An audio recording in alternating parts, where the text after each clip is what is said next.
Today, we are going to look at the most painful deaths of all time. From overconfident thrill-seekers whose last decisions sealed their fate, to everyday people whose routine activities became their final acts. It was May 17th, 2015, in Yosemite National Park, California. At first glance, it felt like a typical early summer weekend in the park. Yet beneath the clear skies and warm air, the combination of slick stone and heavy water created conditions where one misstep could not be undone.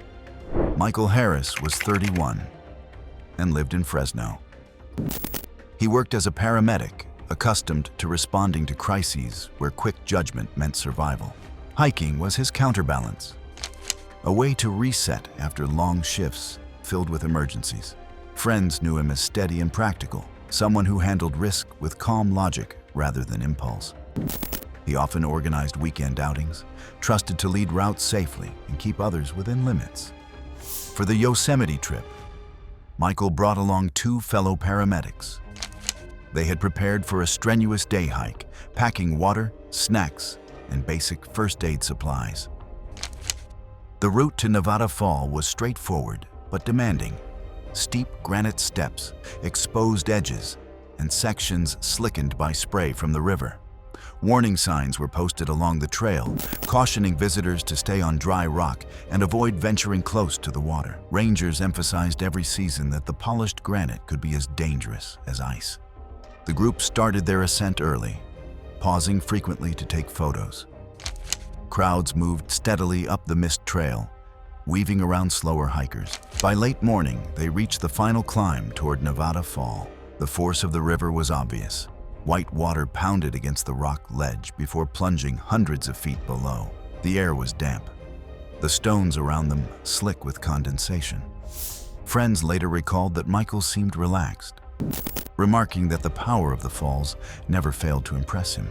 As they approached a viewpoint near the top, one of his co-workers noticed him stepping onto a wet boulder slightly off trail. It gave a better angle of the waterfall, but was visibly covered in spray. He cautioned him to stop, but Michael kept moving, balancing carefully as he adjusted his footing. Other hikers nearby hesitated, sensing the risk, but the moment passed quickly. Within seconds, his shoes slipped on the polished granite. Witnesses described a sharp, sudden slide. Michael's body skidded down the slope, his hands grasping at smooth rock that offered no hold. He collided with the edge, tumbling over before dropping more than 40 feet. The impact was violent. His head struck first on a jagged outcrop, followed by his torso twisting unnaturally. Blood spattered against the stone, pooling below as his body convulsed briefly. His left leg was torn open, bone clearly visible. The fall silenced the crowded trail, replaced by screams as people realized what had happened. His co-workers rushed toward the edge but were blocked by steep rock and rushing water. Other hikers tried to descend a parallel path to reach him, but the terrain was too hazardous.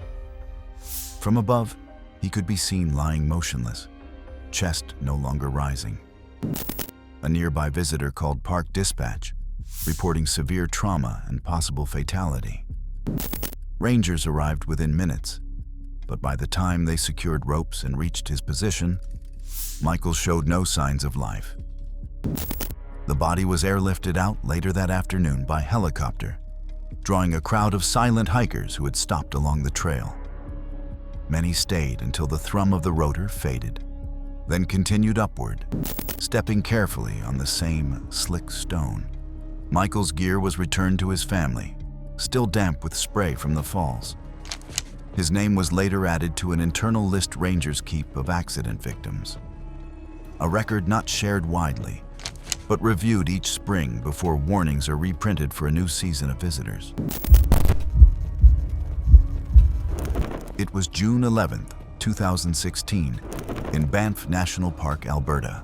Summer had drawn hikers in large numbers, but as the sun lowered, shadows stretched across the path, and the wilderness took on a quieter, more guarded presence. The silence of late afternoon, broken only by bird calls, masked the risk that lay just beyond sight. Daniel Fraser was 27 and lived in Calgary. He worked as a paramedic, often balancing the strain of night shifts with long weekends outdoors. Friends described him as measured, practical, and deliberate in stressful moments. Traits that had made him reliable both on the job and on the trail. Hiking was not only recreation, but also a means of regaining equilibrium after hours of emergency work. He carried confidence in his skills, believing that preparation and composure could steady almost any situation. His companions that day were two close friends from university.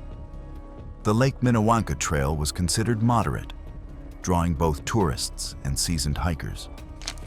The terrain alternated between shaded forest and wide stretches of lakeside path, with signs posted about seasonal bear activity. Carrying day packs with water, food, and a canister of bear spray, they were reasonably prepared. The trail, however, was notorious for frequent grizzly sightings. Rangers had issued advisories, reminding visitors that sows with cubs were especially unpredictable. They began mid-morning, moving at a steady pace along the shoreline. By afternoon, they had covered nearly 10 miles and debated turning back. The light softened, and the traffic on the trail thinned, leaving them in relative quiet. One friend later recalled a growing unease, noting scat on the path and claw marks on a tree trunk they passed. Despite the warnings, they decided to continue another stretch, confident in their awareness and gear. As they rounded a bend, the forest opened to a clearing. Less than 50 yards ahead, a grizzly sow stood with two small cubs. The bears lifted their heads, noticing the hikers instantly. The group froze, instinctively trying to retreat. Training suggested backing away slowly, but the cubs' presence heightened the danger. Within seconds, the sow lowered her head and charged. The distance closed far faster than the hikers could respond. Witnesses later recounted that Daniel shouted for his friends to hold their ground. But in the same moment, he stumbled on a root, falling to the ground. His friends tried to deploy bear spray but fumbled under the rush of adrenaline. The bear reached him first, striking with its weight and clamping down on his shoulder. He cried out as claws raked across his back. His companions yelled, threw rocks, and waved their arms. But the sow held her position, jaws locked. The cubs lingered nearby, watching. The attack escalated within moments. The bear bit into Daniel's neck, shaking his body as his movements weakened. Blood stained the grass beneath him. His friends shouted desperately, but realized they could not break the sow's grip. One attempted another spray discharge, but was too far downwind for it to reach. Overcome by panic, they made the decision to run for help, leaving Daniel pinned. Rangers dispatched after the report reached the trailhead arrived more than 30 minutes later. They found Daniel lifeless, his injuries catastrophic. The sow and cubs had already moved deeper into the forest. Evidence at the scene confirmed the sequence described by his companions. Claw marks in the soil, blood pooling around the clearing, and fragments of his pack torn nearby. In the days after, Parks Canada closed the entire Lake Minnewanka trail system, posting rangers at major access points to turn hikers back. A helicopter was used to survey the area, spotting the sow and her cubs moving through adjacent valleys. Rather than destroy the animals, wildlife officers installed temporary warning boards and increased patrols along nearby routes, instructing visitors to travel in groups of 4 or more. It was October 22, 2016, in Hawaii Volcanoes National Park. Beneath the surface, the network of lava tubes stretched in darkness, their passages winding like arteries under the earth. For the geology students visiting that day, the site was both a classroom and a reminder of the unforgiving nature of volcanic terrain. Natalie Chen was 21. a geology major from Seattle. Her professors described her as curious and unflinching, eager to turn lessons into first-hand experience. She had joined the field trip to Hawaii with excitement, carrying notebooks filled with sketches of basalt structures and mineral deposits. Friends recalled that she thrived on detail, preferring to get as close as possible to rock faces or formations rather than observing from a distance. She wanted to pursue volcanology for graduate research, seeing danger as an unavoidable partner in understanding how Earth systems behaved. The group was equipped with helmets, headlamps, and gloves.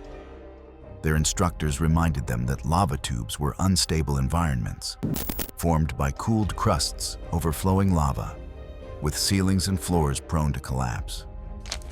The floor could look solid, but conceal hollow spaces below. The students were warned to move together, stay behind the lead guide, and avoid straying too far toward the darker ends of the tube. Despite this, curiosity often pulled individuals forward, testing boundaries under the illusion of safety. That afternoon, Natalie moved closer to the front of the line.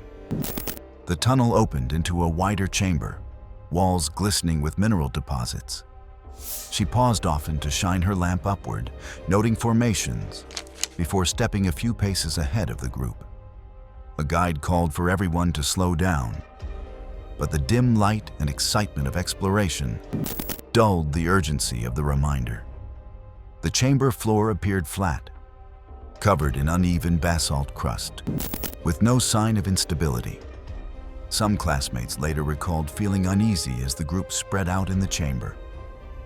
The air felt warmer, and the crunch beneath their boots occasionally sounded hollow. Natalie knelt to take a closer look at a section of rock, then rose and stepped forward. At that moment, the ground gave way beneath her. The sound of cracking rock echoed through the chamber, followed by a sharp scream as she dropped into the darkness below. The pit was about 30 feet deep, carved by centuries of volcanic activity, and left concealed by a thin crust. Witnesses rushed to the edge, their headlamps revealing jagged basalt spires protruding upward. Natalie's body lay twisted across the rocks.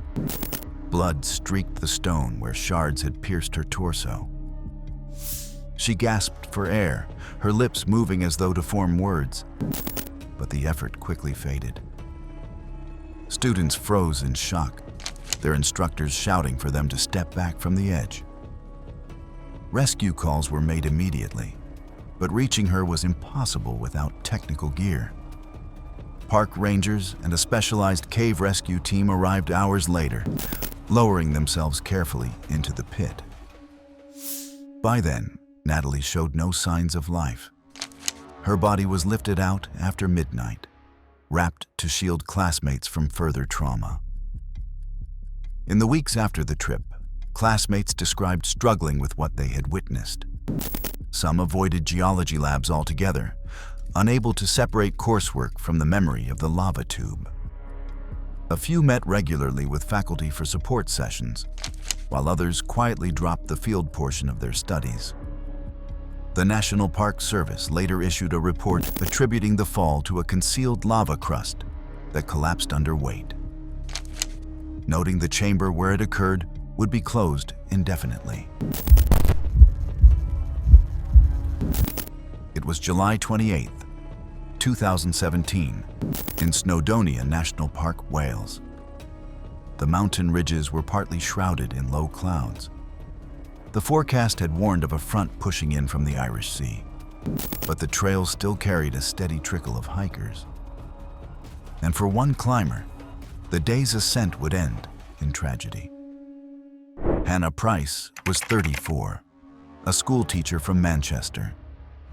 She was known among her students for running an after-school hiking club, teaching navigation skills and encouraging confidence outdoors.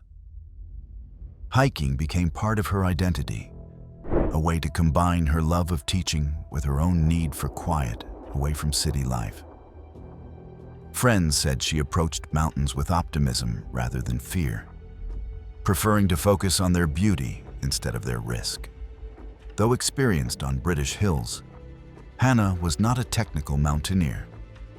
Snowdonia's terrain is rugged, with ridges of loose scree, slick granite slabs, and weather that can shift abruptly.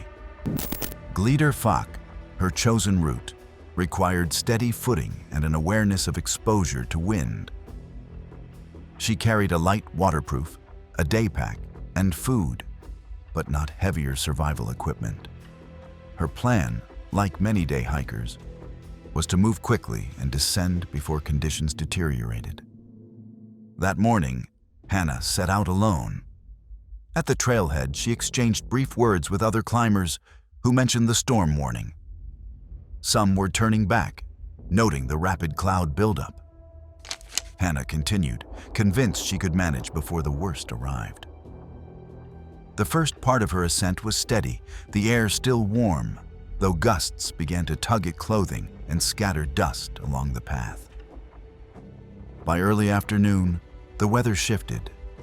The clouds thickened, visibility narrowed, and the wind carried moisture that stung skin. The rocky ascent became slick, demanding deliberate steps. Hikers descending passed her with cautionary remarks, but she pressed on toward the summit plateau. Witnesses later said she appeared focused, not hurried, as though determined to complete the climb she had planned. Thunder rumbled across the valley, followed by sheets of rain that turned quickly to sleet. Temperatures dropped sharply, cutting through wet clothing. A pair of German hikers saw Hannah later in the afternoon, crouched low behind a boulder near the ridge, her arms wrapped tightly across her chest.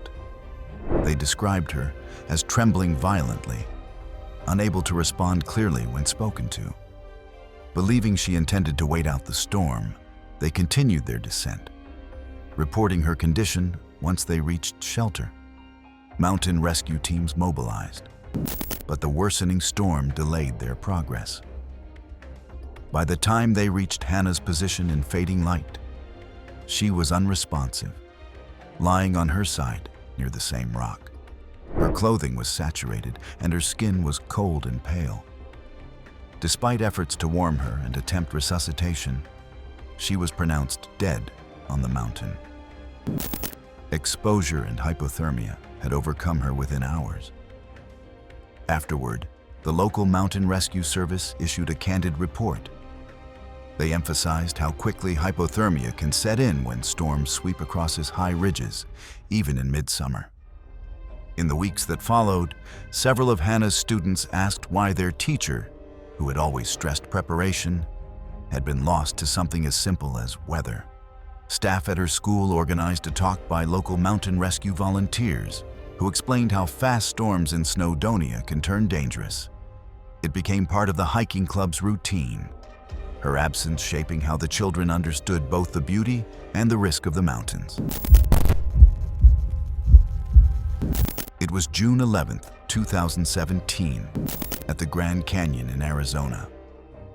Morning light spread across the layered cliffs, catching dust in the air and giving the rim an amber glow. The South Kaibab Trail was already filling with hikers, but beneath the quiet grandeur of Ooh-Ah Point, the rock was brittle and the drop unforgiving. Rachel Moore, 42, had driven up from Phoenix with 3 friends, carrying her sketchbook in a canvas bag slung across her shoulder. An amateur painter, she worked in a small frame shop to pay the bills, but dedicated much of her spare time to desert landscapes. She was drawn to the way light bent over mesas and cliffs, a subject she returned to again and again in her oils and charcoals. Though not reckless, Rachel was known for pushing closer to the edges of viewpoints than most. Her friends sometimes teased her about chasing the angle. Her companions understood her habits. On hikes, she would pause for long stretches, staring across canyons before opening her book. At Ooh-Ah Point, the sandstone gives wide views over ridges that cut sharply toward the river. The trail is short but steep, with little rail protection at the overlook. Many hikers rest there before heading deeper.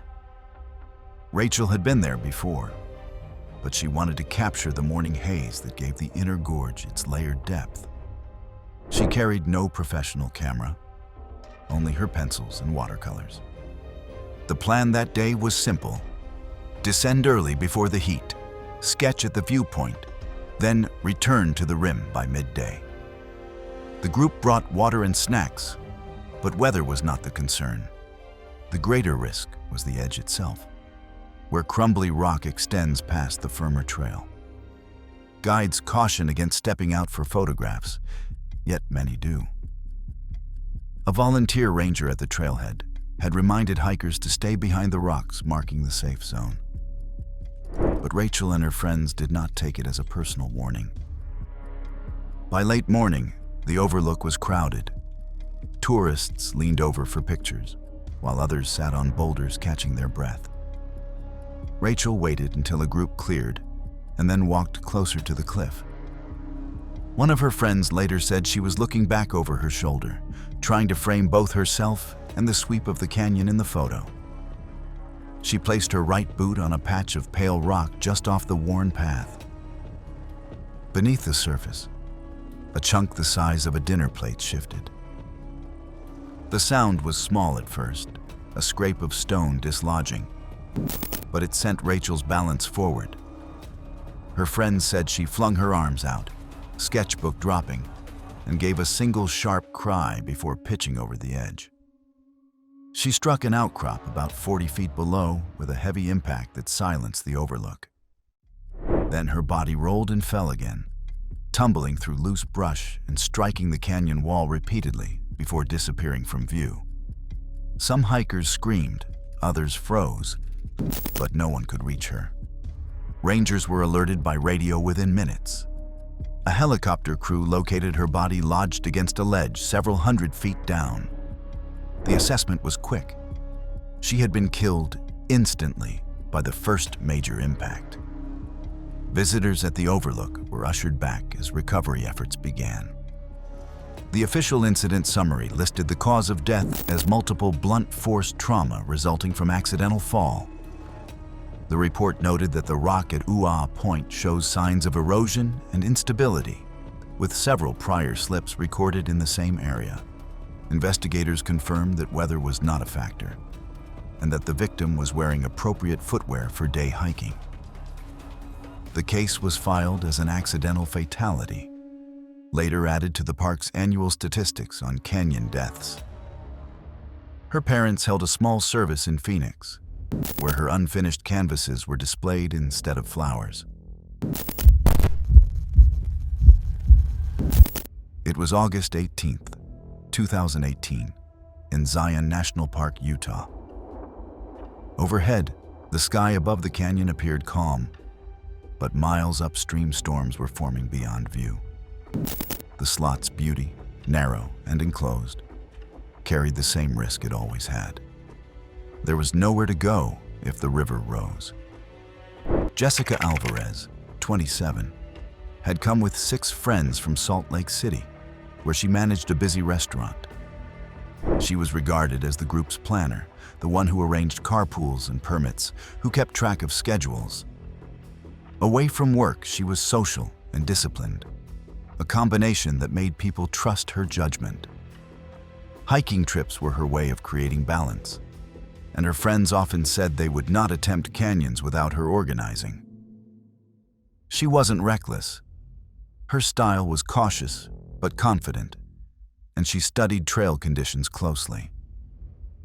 She had checked the weather that morning, reviewing forecasts that showed scattered storms, but nothing imminent. Zion's park office had posted the usual advisories. The Narrows always carried flood risk, and visitors were told to turn back at the first sign of change. Jessica explained to her friends that they would only go as far as Big Springs and would keep an eye on the flow. The Narrows' terrain was technical not because of climbing, but because escape was almost impossible once inside. The walls rose hundreds of feet with only a handful of side canyons, and water could surge quickly without warning.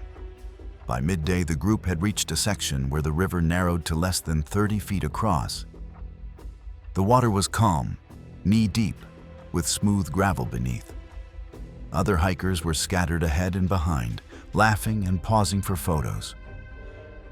The conditions gave no visible sign of danger. What no one inside the canyon could see was the rainfall 10 miles away on higher ground, where runoff was beginning to funnel into tributaries.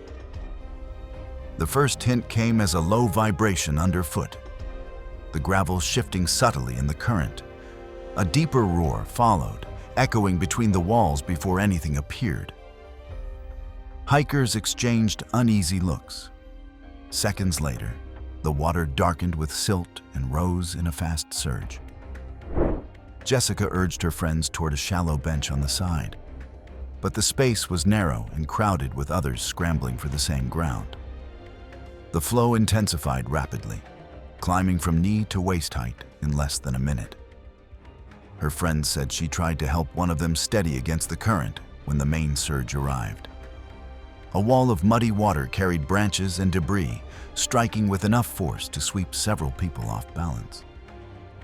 Jessica was hit squarely, knocked back into the current.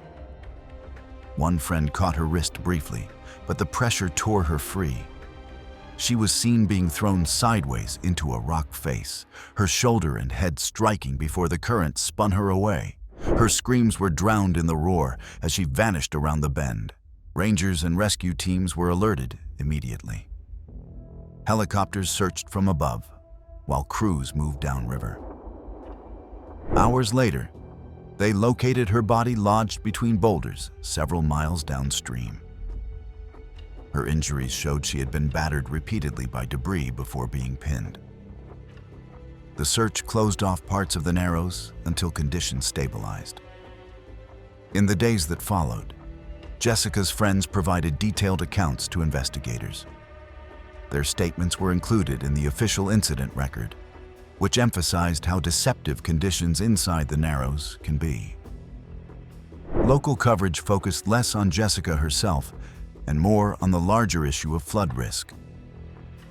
Reporters noted that while advisories had been posted, hikers often underestimated their relevance when skies appeared clear. It was December 5th, 2018, deep in the quiet outskirts of Monroe County, Michigan, where the winter air pressed cold and heavy against the trees. At the end of a long, rutted gravel road sat two properties divided by a sagging fence, one belonging to a retired veteran seeking isolation, the other to a woman who had never learned to leave people alone. Deborah Miller, 51, had moved to the countryside 2 years earlier after selling her condo in the city. She told people she wanted peace and space, but in practice, she brought conflict wherever she went. In Monroe County, she clashed immediately with her nearest neighbor, a reclusive Vietnam veteran named Walter Briggs.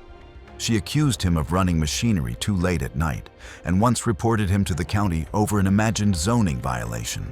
Locals joked that Deborah treated rural living like a homeowners association board meeting.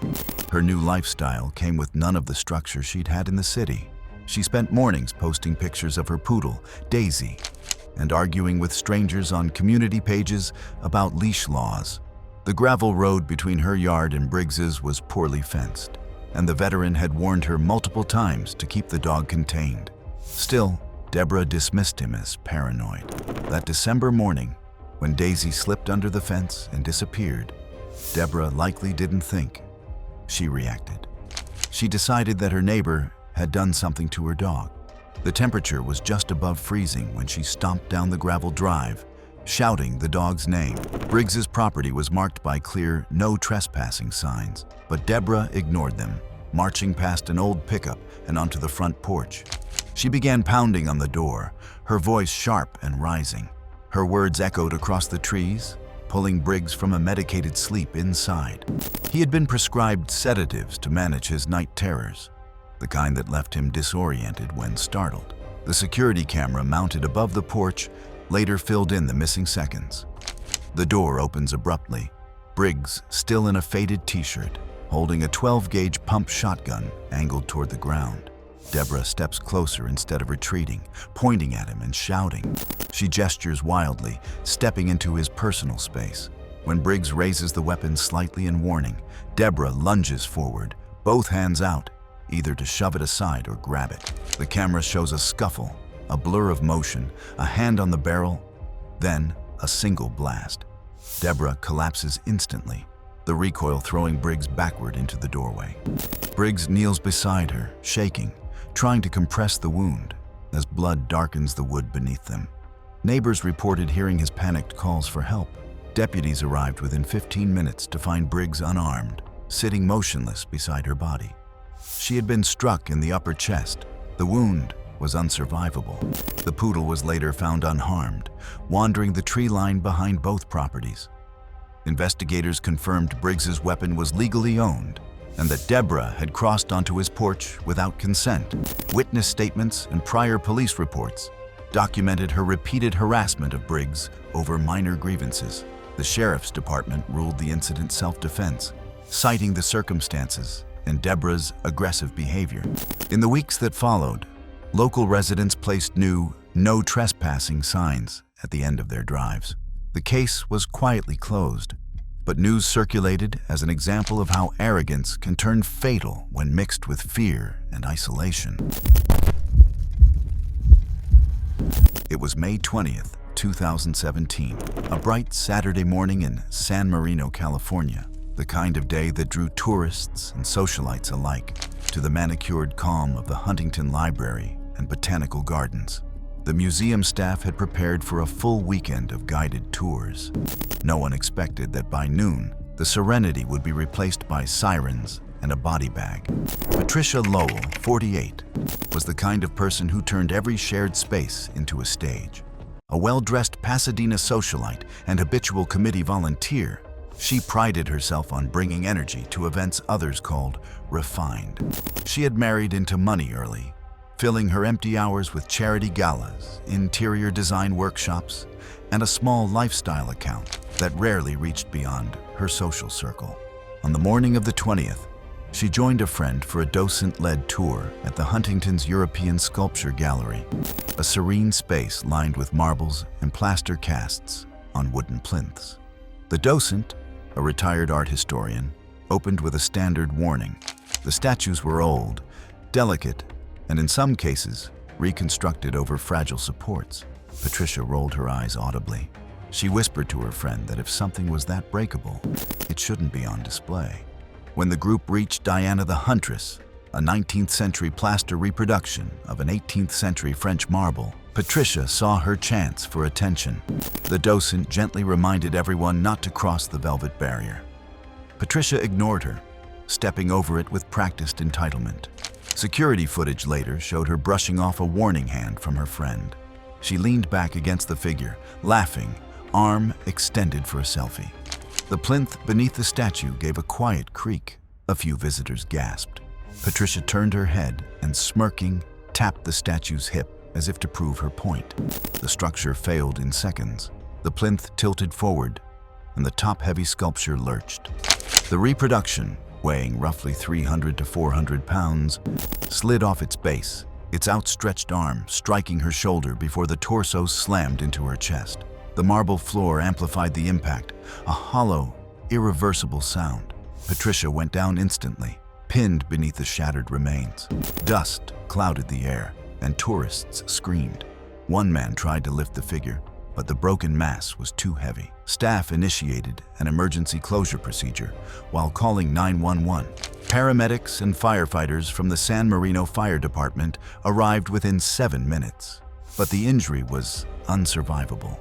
The autopsy cited massive blunt force trauma and internal hemorrhage. Museum staff closed the gallery for weeks, and the damaged sculpture was moved into storage, its fragments too ruined to restore.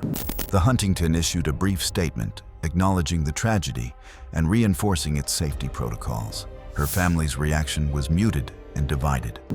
Her husband, a local businessman, refused media contact, leaving flowers at the museum gate in private. Her adult children reportedly argued about whether to mention the circumstances publicly. The eventual obituary cited a sudden accident without details. It was July 4th, 2015, on Coronado Beach in San Diego, California. Families crowded the shoreline for fireworks and barbecues. To most, it was a holiday afternoon, sun, noise, and celebration. But for Darla Hennepin, it was another day to assert control. Darla, 45, had lived in Coronado her entire life, divorced, childless, and financially comfortable from her late parents' estate. She filled her days with neighborhood watch meetings and complaint calls to the city. Locals described her as high-strung and combative, particularly when she deemed her peace was disturbed. She had fought every noise permit, every parking expansion, every drone license she could file against. Her habits were predictable. Each morning she staked out the same square of sand, bordered by windbreakers and coolers that formed a defensive perimeter. She owned a folding cart labeled private property in marker. The aluminum pole she used to mount her beach shade, a 10-foot telescoping rod, technically meant for flags or boat masts, was polished from constant handling. Darla liked tools that looked official, things that signaled authority. That illusion of control would fail her the instant she turned that pole from decoration into weaponry. That afternoon, the winds intensified. A freelance photographer, hired by a local tourism board, piloted a small drone over the beach to capture crowd footage. The craft hovered nearly 60 feet up, its faint buzz lost under laughter and surf. But Darla fixated on it. To her, it represented intrusion, proof that her space had been violated again. Witnesses later said she began muttering under her breath before storming toward the man's setup near the access road. He explained his credentials and FAA permit, but Darla dismissed him, calling him a creep and voyeur. After failing to get him to stop, she returned to her car, face flushed and determined. When she came back, she carried the aluminum pole. People nearby assumed she was adjusting her shade. Instead, she walked straight toward the descending drone. The photographer yelled for her to leave it alone, but she was already mid-sprint. Sand kicked up around her bare feet as she swung the pole overhead, missing the drone entirely.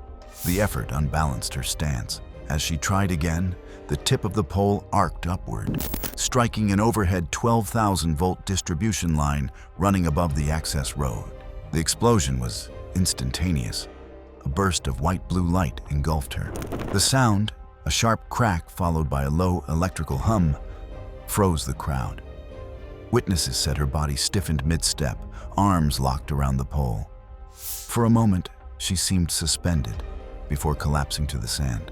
Several beachgoers hesitated, unsure if it was safe to touch her, before one man called emergency services and another cautiously began CPR. Paramedics arrived within minutes. Darla's hand showed deep burns where it had touched the pole, and parts of her clothing were singed. She wasn't breathing, and despite resuscitation attempts, she showed no response. She was declared dead on sight. Investigators found clear scorch marks leading from the contact point down through her sandals, the current exiting through damp sand.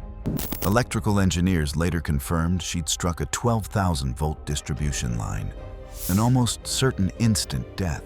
In the days that followed, the city framed the event as a tragic accident during a crowded holiday. Safety reminders about power lines were added to beach access signs. Darla's family held a private cremation in La Jolla. Few attended.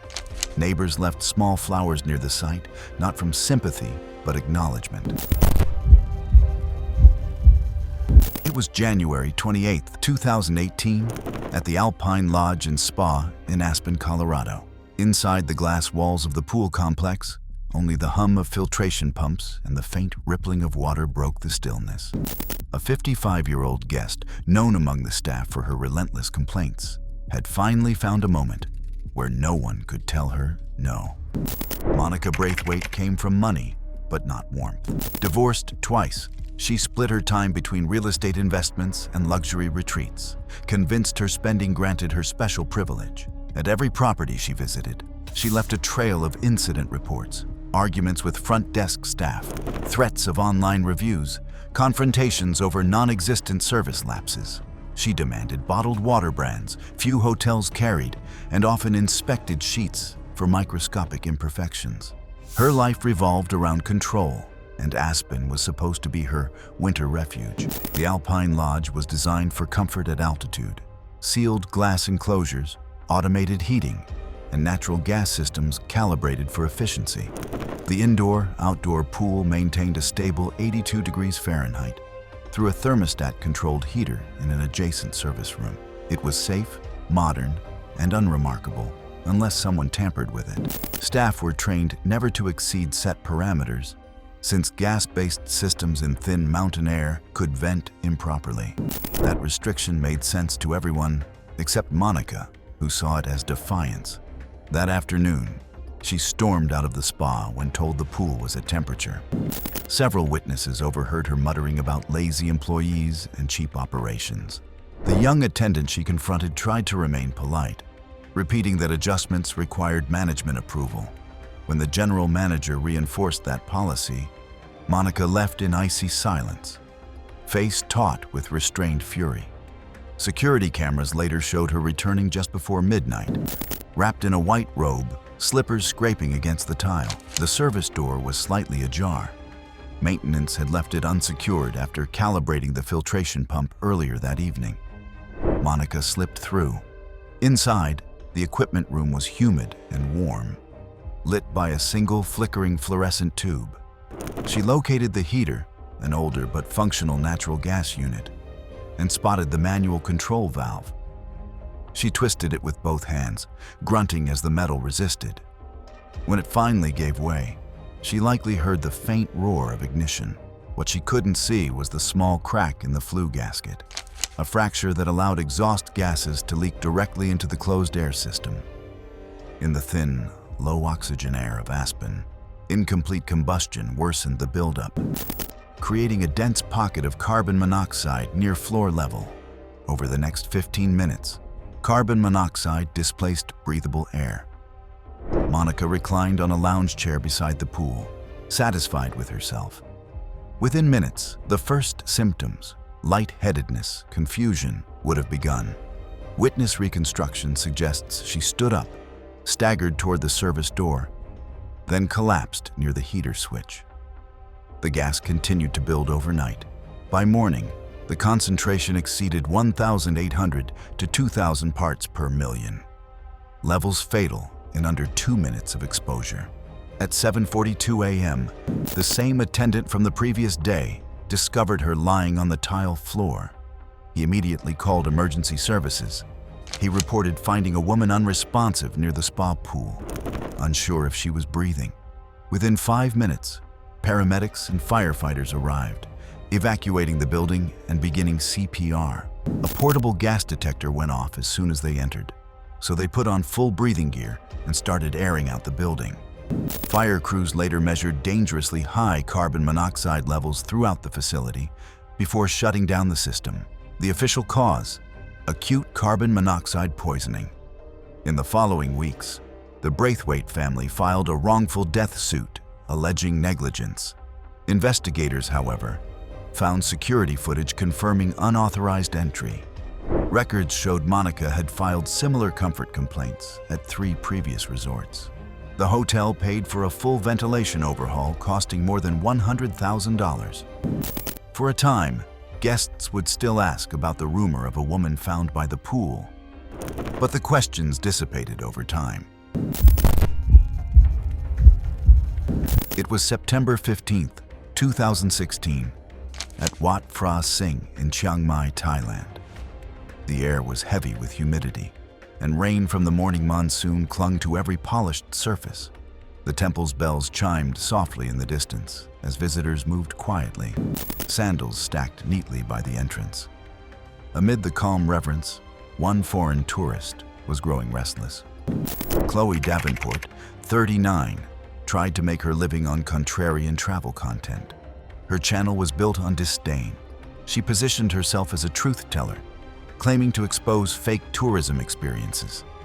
In reality, her videos drew small audiences who watched more for the spectacle than the insight. Brands had stopped sponsoring her months before, citing unprofessional tone. Yet Chloe remained convinced she was on the verge of a breakout moment.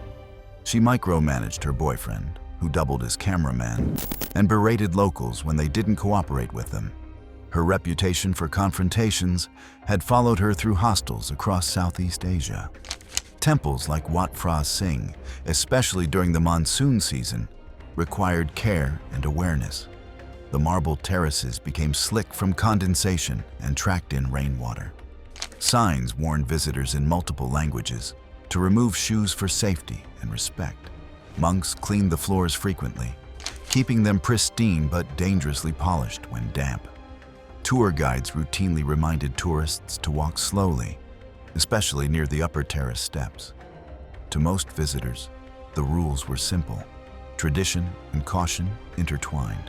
But to Chloe, they were just another obstacle to her content. That afternoon, she arrived under gray skies, complaining about the dreary light and the smell of incense.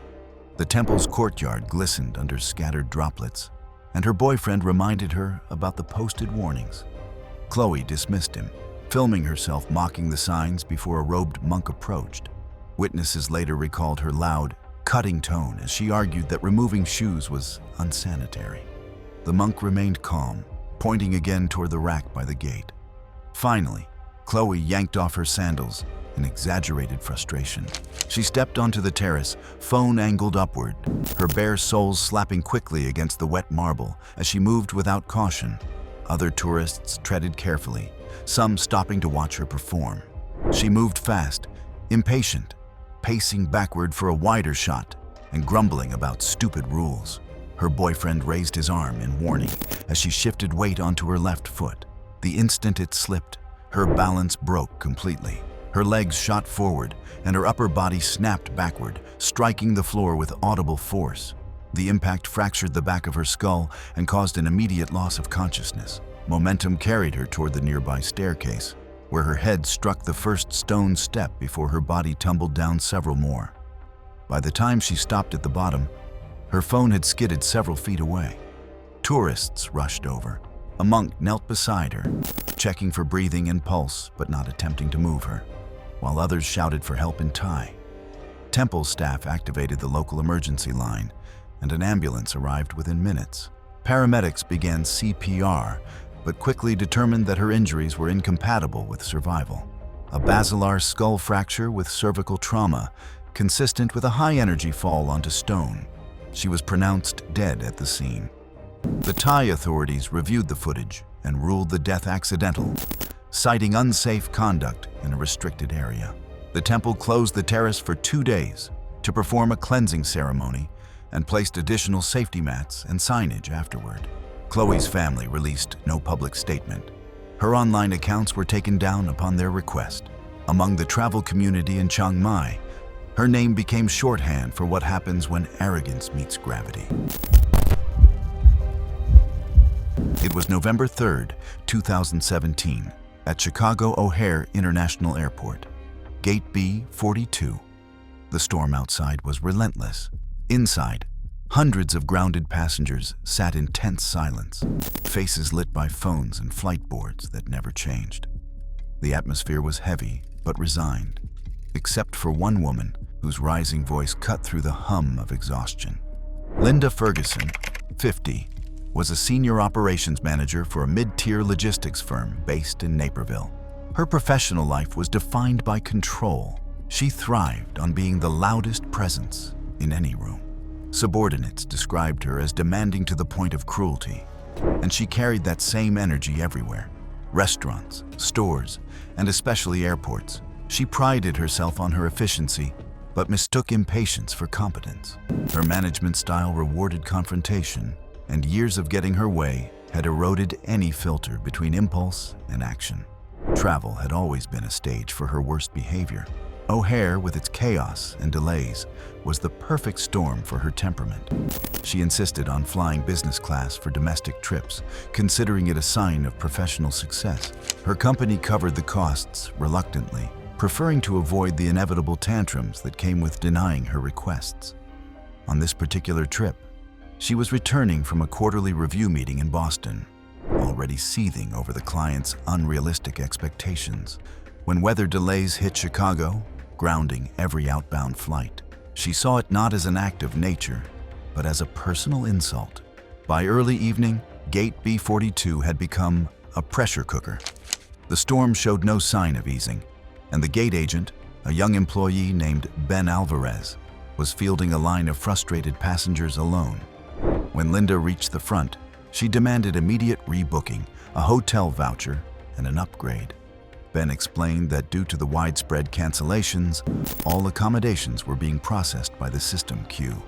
Witnesses said her voice escalated with every word. She accused the airline of targeting her, then leaned over the counter, her face inches from Ben's, as the waiting area fell silent. Security footage later reconstructed what followed. When Ben attempted to type on his terminal, Linda snapped that he was making it harder than it needed to be. She came around the counter despite multiple warnings. In her frustration, she decided to prove how simple the task was. She grabbed the edge of a freestanding check-in kiosk, one of the older, portable units weighing nearly 300 pounds. It contained a built-in scale, computer, and bolted monitor, mounted on a metal bracket. The unit wasn't designed to be moved manually, but maintenance staff had recently unlocked its casters for cleaning earlier that evening. As she shoved it, the top-heavy frame shifted forward instantly. Security footage later confirmed she had bypassed the counter rope barrier and initiated contact with the machine before it toppled. The kiosk teetered for half a second before tipping completely. Several witnesses gasped as the monitor edge caught her across the temple, spinning her sideways. The full mass of the kiosk followed, crashing down with her beneath it. The monitor bracket and base struck her chest and skull simultaneously, producing a sharp, hollow crack that echoed through the terminal. Passengers froze in shock before screams erupted. Ben lunged forward, but the damage was immediate and catastrophic. Massive cranial trauma. No pulse. Paramedics responding to a call from the personnel arrived within minutes, finding her pinned under the twisted machine, lifeless. The medical examiner later confirmed the cause of death as blunt force trauma to the head and thorax. The force of the impact was equivalent to being struck by a small motorcycle. The airline issued a brief internal notice, citing a fatal accident involving passenger interference with gate equipment. Legal representatives reached a confidential settlement with the Ferguson family to prevent litigation. In the days after, Ben Alvarez was kept out of the terminal while investigators reviewed footage. Co-workers said he barely spoke, staying behind closed doors in the operations room until his shift ended. He filed an incident report, then requested transfer to a non-customer-facing role. He never returned to Gate B42. It was February 3, 2019, in Port Orford, Oregon. The early morning was foggy and quiet, with only light drizzle moving across the harbor and the usual sounds of gulls over the docks. Evelyn Park, 47, was a marine biologist known in coastal research circles for her work on habitat degradation and fish population decline along Oregon's shoreline. She spent most of her career collaborating with state agencies to track illegal harvesting patterns and assess their long-term ecological impact. Her findings had been used in several environmental cases, and colleagues described her as methodical, quiet, and deeply focused on data rather than conflict. Her testimony in late 2018 was part of a broader investigation into repeated quota violations and off-record sales tied to local operators, including longtime fisherman Greg Dalton. Dalton, 52, had spent over 2 decades working the same coastal routes, relying on seasonal catches to support his family and maintain his boat. When federal investigators began monitoring irregular landings from his vessel, Dalton saw the inquiry as an inconvenience, not a threat. Park's testimony, which relied on recorded population declines and matched harvest anomalies to Dalton's activity zones, played a central role in confirming the violations. Dalton's conviction cost him his license, boat, and home, and his marriage collapsed soon after. He fixated on Park, blaming her testimony for his downfall and recasting it as a personal betrayal, fueling a slow, deliberate motive for revenge. Unlike typical harassment patterns, Dalton's approach was methodical and patient. He spent weeks studying Park's research schedule by monitoring Marine Biology Department announcements and harbor activity logs. He learned that Park conducted solo water sampling trips on the first Tuesday of each month, always departing between 7 a.m. and 7:30 a.m. Dalton's plan required intimate knowledge of Park's boat and routine. He had previously worked as a marine mechanic and understood boat systems thoroughly. Rather than confronting Park directly, he chose to intercept her at sea where no witnesses would be present. On February 3rd, Park departed alone to collect water samples from a research buoy located in 120-foot deep water 4 miles offshore. Following her standard research protocol, she logged her departure time as 7:15 a.m. in the Marina Register. At 8:30 a.m., a commercial fisherman observed Park's vessel adrift, with the engine idling and no one visible on deck. Coast Guard responders arrived within 45 minutes and found Park's body floating 300 yards from her boat. The boat's deck contained scattered research equipment, a broken marine radio, and bloodstains concentrated near the stern area. Investigation revealed Park had been struck multiple times with a metal winch handle. 5 weighted crab pots, each weighing approximately 50 pounds, connected by 60 feet of marine-grade line, were found secured to Park's ankle with heavy-duty marine shackles. 2 marina workers later reported seeing Dalton loitering near Park's slip shortly before sunrise. Tool marks on the winch handle and metal components of the shackles matched implements found in Dalton's truck. Store receipts confirmed his purchase of additional crab pots and marine hardware 2 days earlier. Marina security footage captured Dalton hiding inside Park's boat storage compartment before her departure. Investigators reported that Dalton admitted during questioning that he had concealed himself on the vessel, struck Park with the winch handle when she reached the sampling site, and attached the weighted crab pots before pushing her overboard. He was convicted of first-degree murder and sentenced to life in prison with parole eligibility after 30 years. The medical examiner determined the cause of death was drowning, with contributory blunt force trauma to the skull from repeated winch handle impacts. It was September 22nd, 2016, in Riverside, California. The early morning was quiet, and nothing in the neighborhood seemed out of place when a house fire suddenly began to spread through a single-story home. David Martinez, 39, a municipal code enforcement officer with 12 years of experience, had recently cited Steve Chen, 41, for operating an unlicensed auto repair business in his residential garage. The citation resulted in Chen being forced to shut down his business and pay substantial fines during a neighborhood compliance sweep. The enforcement action occurred during Chen's daughter's graduation party, which he was hosting in his driveway. Martinez arrived with a full inspection team and police backup, forcing Chen to shut down both the party and his business operations. In front of 60 family members, neighbors, and his daughter's friends, Chen's humiliation was compounded by the public nature of the enforcement. Neighbors who had previously respected Chen as a skilled mechanic witnessed him being cited and forced to close his business. The incident was particularly devastating because Chen had been operating the business for 8 years without complaints. He viewed Martinez's enforcement as deliberately timed to cause maximum embarrassment during his family celebration. Chen's escalation took the form of systematic vandalism rather than direct confrontation. He began by spray painting accusations of harassment on Martinez's inspection truck at various job sites. The vandalism escalated to slashing tires, breaking windows, and leaving threatening messages. Chen's campaign expanded to Martinez's home. He threw rocks through windows, poured paint on the driveway, and scattered garbage across the lawn during nighttime hours. Each incident was designed to create the same public embarrassment that Chen's family had experienced. The vandalism pattern continued for 6 weeks, with Chen becoming increasingly bold. He began timing his attacks to coincide with Martinez's work schedule, ensuring maximum psychological impact. Chen studied Martinez's routine to identify the most vulnerable times for property damage. Chen's final escalation occurred when he learned that Martinez lived alone and worked predictable hours. Chen identified the basement window vulnerability during one of his surveillance sessions and decided to escalate beyond property damage to direct action. At 2:45 a.m., Chen entered Martinez's residence through the unsecured basement window. Gasoline was systematically distributed throughout the first floor, with particular concentration near doorways and windows. Chen used lightweight wooden chairs and furniture items to create obstacles at both exit doors.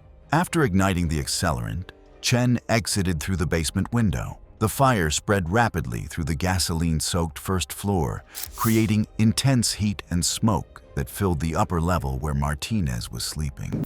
Martinez attempted to exit through both doors, but found them blocked. He broke his bedroom window, but collapsed before escaping due to smoke inhalation. Fire department personnel arrived within 8 minutes, but found the structure fully engulfed. Martinez was pronounced dead at the scene after firefighters reached his location 20 minutes later. The medical examiner later determined the cause of death was acute smoke inhalation with carbon monoxide poisoning. Investigation revealed gasoline residue throughout the first floor and clear evidence that both exit doors had been intentionally obstructed. Fire investigators noted chair placement patterns inconsistent with normal household use, indicating deliberate blockage.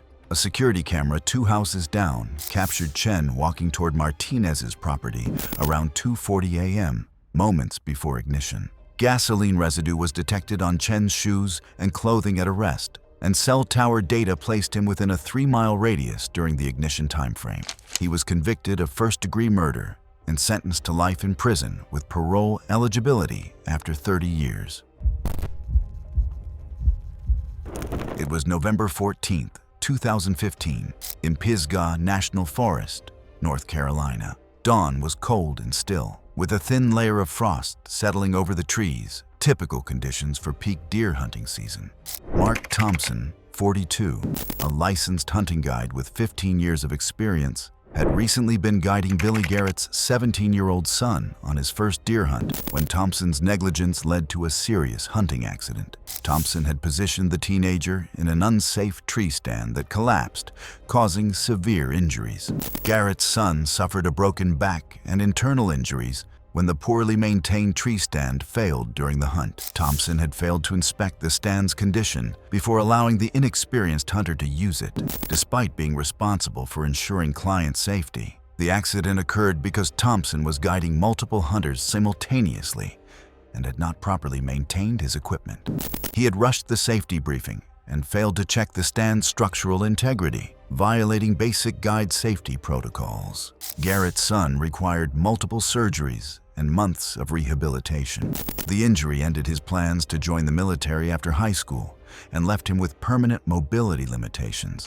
Medical bills exceeded $200,000, creating severe financial strain for the family. Thompson's incident report portrayed the accident as an unforeseeable equipment failure, rather than acknowledging his failure to maintain and inspect the tree stand. Garrett, 48, viewed Thompson's report as dishonest and an attempt to avoid liability for his son's injuries. Rather than direct confrontation, Garrett chose to attack Thompson's safety in the same environment where his son had been injured. He viewed Thompson's negligence as having violated the basic trust that clients place in professional guides. Garrett's plan emerged from his intimate knowledge of Thompson's hunting locations and his desire to create a situation where Thompson would experience the same sudden danger that his son had faced due to equipment failure. Tool mark analysis confirmed that the primary load-bearing beam of Thompson's permanent tree stand had been cut 60% through with a handsaw consistent with one recovered from Garrett's truck. The cut was positioned to weaken the beam while maintaining temporary stability under static load. At 5:30 a.m., Thompson climbed into the tree stand. When he shifted his weight to observe movement below, the weakened primary beam failed, immediately overloading the secondary support. Thompson fell 18 feet, landing among tree roots with the platform falling on top of him. A nearby hunter heard the collapse and found Thompson conscious but unable to move his legs. Emergency services were contacted, but Thompson died from internal injuries before evacuation. The medical examiner later determined the cause of death was internal hemorrhaging and spinal cord trauma from the fall, combined with crushing injuries from the collapsed structure. The remote location delayed paramedic arrival by 22 minutes. Investigators reviewed Thompson's recent incident history and noted the earlier hunting accident that had severely injured Garrett's son, placing Garrett on their initial list of persons of interest. Another individual familiar with the area later reported seeing Garrett's truck parked near Thompson's stand 2 days earlier, at a time when no hunts were scheduled. Investigation revealed deliberate saw cuts and matching sawdust in Garrett's truck. Stolen trail cameras and the handsaw were recovered from Garrett's residence. Garrett was convicted of murder and sentenced to 25 years in prison. It was March 8, 2018, in the industrial district of Baton Rouge, Louisiana. The afternoon was warm, heavy, and still inside the enclosed buildings, typical of the area's dense industrial corridors. Angela Foster, 36, an environmental consultant specializing in industrial facility assessments, had recently discovered that Tom Broussard, 41, a plant manager she had been dating for 8 months, had been using their relationship to obtain advance information about upcoming environmental audits at his facility. Foster learned about Broussard's deception when she discovered that he had been sharing her audit schedules and methodologies with other plant managers in the region. Broussard had been using their relationship to help multiple facilities prepare for environmental assessments, undermining the effectiveness of Foster's work. The betrayal extended beyond professional misconduct. Foster realized that Broussard had initiated their relationship specifically to gain access to environmental compliance information. He had researched her background and deliberately pursued her at industry conferences. Foster's discovery led to an investigation that revealed a pattern of facilities passing environmental audits that should have failed. Broussard had been providing advance warning about specific violations that consultants would be examining, allowing companies to temporarily address problems before assessments. When Foster reported the misconduct, Broussard was terminated from his position and faced potential criminal charges for obstruction of environmental enforcement. However, Broussard blamed Foster for the investigation, claiming she had violated his trust by reporting their relationship. Unlike other cases involving prolonged harassment, Broussard's approach was direct and immediate. His anger was triggered when Foster's report led to investigations at multiple facilities, where he had provided inside information, destroying his reputation throughout the industry. Broussard focused his rage into a single, calculated act of revenge that he planned to execute during Foster's next assessment at an industrial facility, where he still had access through former colleagues. Broussard obtained legitimate visitor credentials by scheduling a meeting with facility management under false pretenses. He purchased muriatic acid and chlorine-based bleach from separate stores, paying with cash. At 1:15 p.m., Foster was documenting violations in a small electrical room when Broussard appeared. He had pre-mixed the chemicals in a sealed container outside the room. He opened the container inside the confined space, releasing concentrated chlorine gas, then quickly exited and secured the door using a steel bar. The chlorine gas rapidly concentrated in the sealed room. Foster's inspection materials were found scattered near the door, indicating her attempt to escape. Plant maintenance worker Carlos heard Foster calling for help and removed the steel bar obstruction. Finding Foster unconscious, Foster was transported to the hospital, but died from chlorine gas poisoning despite medical intervention. Facility entry logs showed that Broussard had checked in shortly before the incident, despite having no legitimate appointment scheduled. Security logs also verified that he had used visitor credentials to enter restricted areas earlier that afternoon. The medical examiner later determined the cause of death was acute chlorine gas poisoning, resulting in severe chemical burns to the respiratory system and pulmonary edema. Broussard was arrested attempting to leave the facility. Investigation revealed the chemical container and steel bar inside the electrical room. Store receipts confirmed his chemical purchases, and security footage verified his presence at both stores.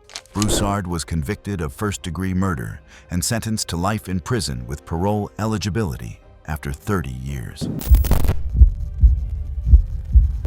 It was July 19, 2017, in downtown Seattle, Washington. The morning was clear and mild, and the high-rise construction site had settled into its usual rhythm as crews prepared for inspections.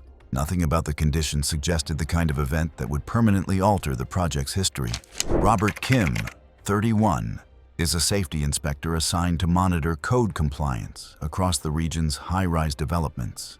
Kim had recently issued a shutdown order at a major project after documenting multiple deviations from state-mandated scaffolding and tie-off standards. The violations had been tied to 40-year-old foreman Jake Sullivan, who had been implementing a series of modern European fall protection techniques he believed were safer than the traditional American systems required by code. Sullivan had spent years advocating for these methods, compiling data that showed improved accident outcomes on the projects where he had quietly used them. He believed the shutdown not only dismissed his work, but publicly marked him as a foreman who couldn't follow basic regulations, a label that spread quickly in contracting circles. Within a week, Sullivan was removed from his position, his reputation damaged, and several upcoming jobs rescinded based on concerns about compliance reliability. To Sullivan, this wasn't simply a professional disagreement. He saw Kim's enforcement as an attack on his credibility and a personal humiliation that destroyed his livelihood. The shutdown happened during a morning walkthrough in front of crew members, subcontractors, and supervisors. In Sullivan's eyes, Kim's strict adherence to code language had not only halted progress, but had ruined him publicly. The resentment grew steadily, turning into a focused intent to retaliate. Sullivan knew Kim continued to perform routine inspections at the same site. Drawing on his familiarity with the project's layout, he identified a section of exterior scaffolding where Kim often photographed structural connectors. Over several evenings, when the site was inactive, Sullivan used retained access from a previous project assignment to enter restricted floors. He selectively loosened a series of anchor bolts and tie-in brackets along a 20-foot span at the 8th floor level. The section remained stable under light static load, but was critically weakened at its primary connection points. On the morning of the incident, Sullivan positioned himself on the 9th floor deck with a sledgehammer. Kim arrived shortly after 9 a.m. for a routine inspection. As expected, he moved beneath the compromised 8th floor connectors to photograph a previously flagged section of scaffolding. From ground level, the structure appeared stable, and the loosened bolts showed no visible distortion. Standing directly underneath gave Kim the only clear upward angle needed to document the tie-in spacing for his report. When Kim stepped directly into position, Sullivan delivered multiple sledgehammer strikes to the final load-bearing bolts. The compromised connections failed in sequence. The scaffolding section detached and dropped as a single mass, striking Kim before collapsing across the lower deck. Worker Mark Wilson, who was preparing equipment nearby, heard the impacts and saw Sullivan holding the sledgehammer. He immediately called emergency services while attempting to reach Kim through the debris. Kim suffered catastrophic blunt force trauma and was pronounced dead at the scene. Paramedics confirmed that the structural collapse had caused fatal chest injuries and severe internal damage. Investigators later identified deliberate tool marks on the loosened connectors. Access logs confirmed Sullivan had used outdated credentials during off hours, and security footage placed him on the 9th floor shortly before the collapse. Wilson's eyewitness account matched the physical evidence. Sullivan was arrested the same day, convicted of first-degree murder, and sentenced to life in prison with parole eligibility after 25 years. It was October 12, 2016, in rural Kansas. The afternoon was dry and still, the kind of weather that let grain dust linger inside poorly ventilated storage buildings. Paul Anderson, 17, a scholarship student from a low-income family, had been systematically bullied by Jake Morrison, 18, a wealthy farming family's son, for over 2 years. Morrison's bullying included physical intimidation, social exclusion, and public humiliation. Students later told investigators that Morrison frequently mocked Anderson's clothes and part-time job in front of others. Several classmates also reported that Morrison's behavior became more aggressive after Anderson was selected for a state academic competition that both had entered. The situation reached a breaking point when Morrison's bullying became physical. During a brutal incident in the school parking lot, Morrison and several friends cornered Anderson, pushed him to the ground, and kicked him repeatedly while recording the assault on their phones. The video spread across student group chats within hours and was reposted on several accounts. Anderson filed a report with school administrators, but records show that Morrison received only a short suspension. Several staff emails later obtained during the investigation referenced concerns about community pressure related to Morrison's family. Recovered phone records showed Anderson researching Morrison's weekend duties at the grain elevator and reading articles on grain dust hazards and ventilation failures. Investigators later found plastic sheeting over several vents and an exhaust fan switched off. Tool marks on control panels indicated he had attempted to reduce airflow and raise dust levels inside the bin, though not all systems were successfully disabled. Security footage captured Morrison arriving at 2:44 p.m. Minutes later, both he and Anderson were seen entering the main storage area. Investigators noted signs of a brief struggle near the access ladder, along with disturbed dust patterns leading into the bin. Tool impressions on the exterior hatch suggested it had been pulled shut from the outside, indicating Anderson intended to remain outside before the ignition occurred. Fire investigators concluded that airborne grain dust had accumulated to hazardous levels due to reduced ventilation and active conveyor movement. Burn patterns indicated an ignition occurred near the hatch, consistent with an open flame.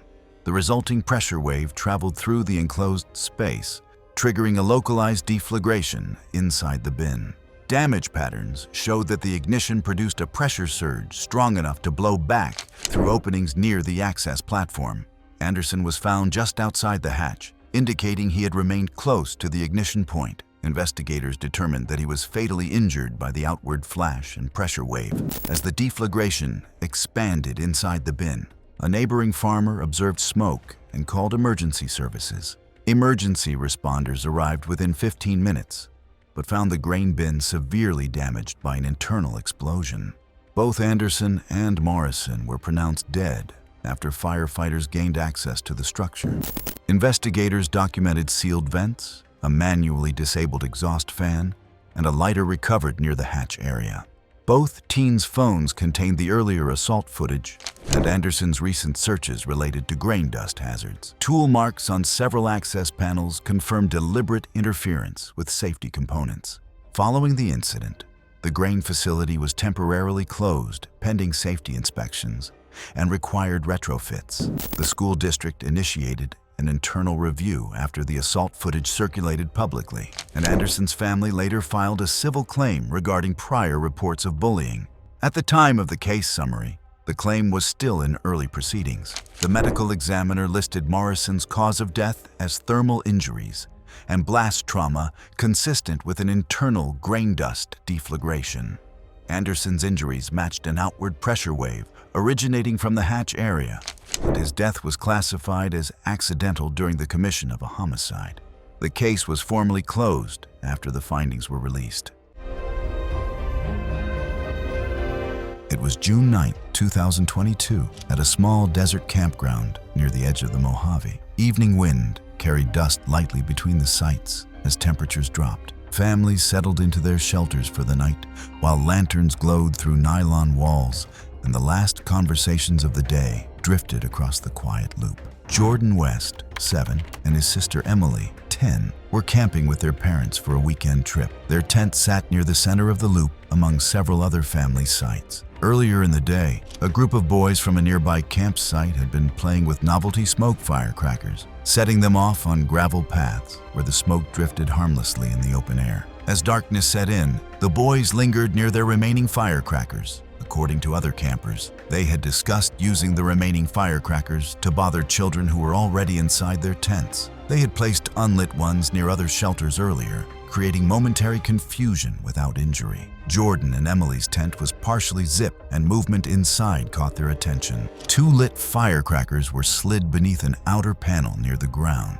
The boys appeared to expect only a brief puff of smoke. As the device slid under the flap, the burning fuse tip became pinned directly against the nylon, allowing the small flame to remain in contact long enough to ignite the synthetic fabric. Nylon camping tents can ignite quickly once exposed to sustained heat, and as the lower section burned, the structure began to collapse inward. Witness accounts varied. Some campers recalled hearing a sharp sound, while others noticed flickering light through the fabric, but assumed someone was using a lantern. Only when the flames intensified did people realize a tent was burning. By then, the lower half had already folded inward, filling the interior with dense smoke from melting synthetic fabric. The Wests ran toward the site after hearing shouting. At first, they could not tell which tent was involved, and several seconds passed before they recognized their own. Attempts to open the tent were slowed by heat, confusion, and limited visibility. People nearby tried pulling the collapsing material apart, but the structure continued to sag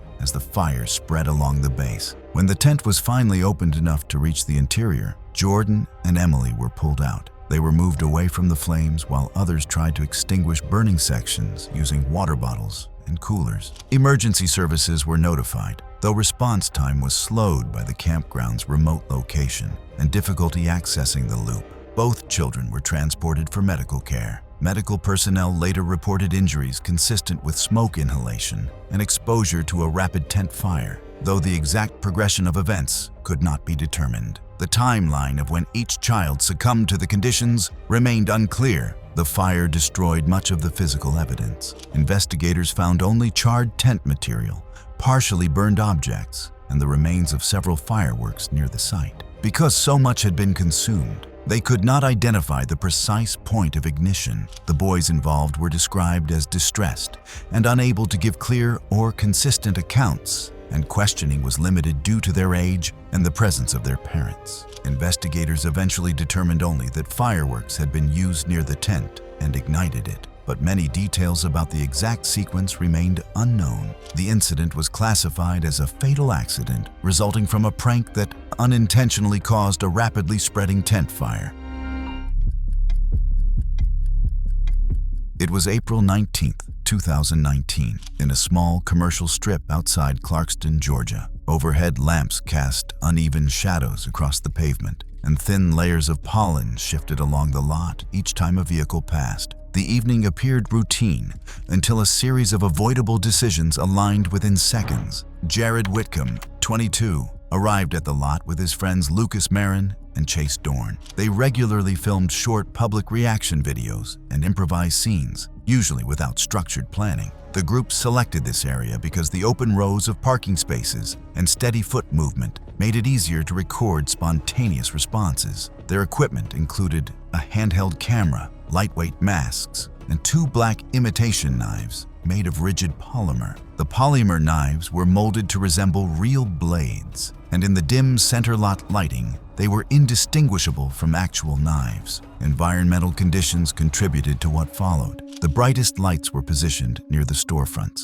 leaving the center of the lot in partial shadow. Reflections from windshields distorted outlines and made it difficult to distinguish fine details at a distance. Several witnesses later reported that they could see movement clearly, but could not identify the material or texture of objects being held. According to statements from Lucas and Chase, Jared walked ahead first, wearing a mask and carrying one of the imitation knives along his right leg. They stayed several yards behind him to capture the approach on camera. At the same time, a 56-year-old man named Ronald Beach finished loading groceries into his truck and stepped away from the driver's door. When he turned toward the lot, he saw Jared moving directly across an open pavement toward him. Witnesses placed the distance at less than 20 feet. Investigators reconstructed the next moments through security footage, physical evidence, and witness accounts. Jared took several quick steps toward the walkway, maintaining a straight line of movement toward Ronald. Ronald drew a legally owned handgun from his waistband and fired a single round.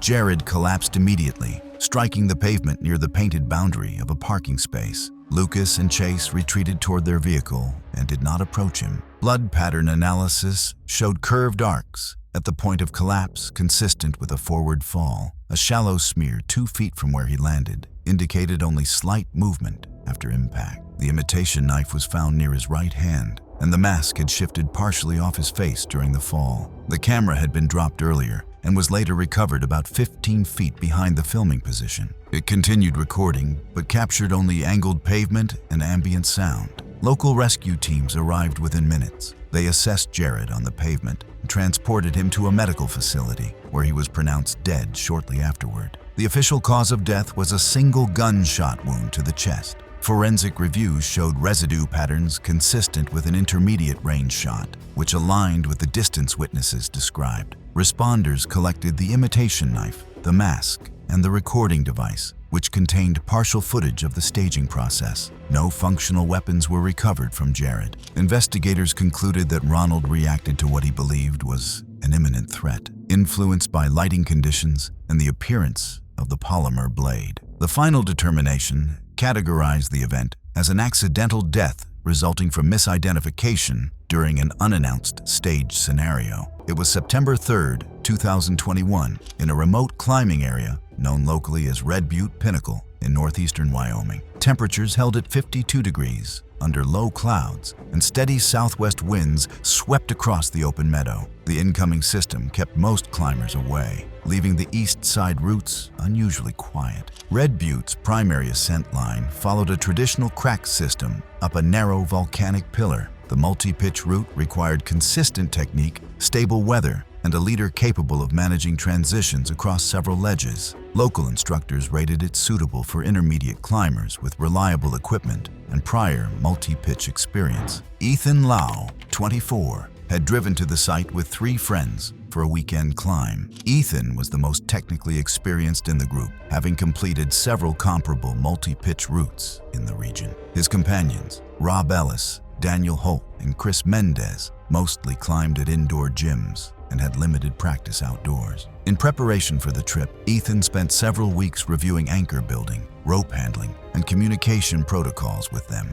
The group reached the trailhead at 2:45 p.m. Ethan laid out his gear in a methodical pattern, checking cams, ropes, helmets, and his personal harness, a well-maintained model he had used for the past year. The others organized their equipment beside him as the weather began to shift. Later that night, while Ethan slept, Rob and Daniel decided to play a prank. At approximately 11:40 p.m., they removed Ethan's harness from his gear pile and hid it in their vehicle, intending to reveal the joke during the morning pack-up. Based on later interviews, neither had considered the impact the missing harness might have on the climb's preparation window. The group woke before sunrise on September 4th. Ethan began his standard pre-climb check at 6:10 a.m., but could not find his harness after searching through every gear bag. After 20 minutes, Daniel offered his spare harness, a second-hand model he had purchased cheaply earlier that summer. Investigators later documented internal webbing and stitch degradation in the waist belt area, the kind that can weaken over years, yet remain difficult to detect during a routine visual check. Ethan adjusted the buckles to their tightest settings, but the fit remained slightly loose around his waist. With the weather moving in, the group began the approach at 6:50 a.m. At 7:25 a.m.,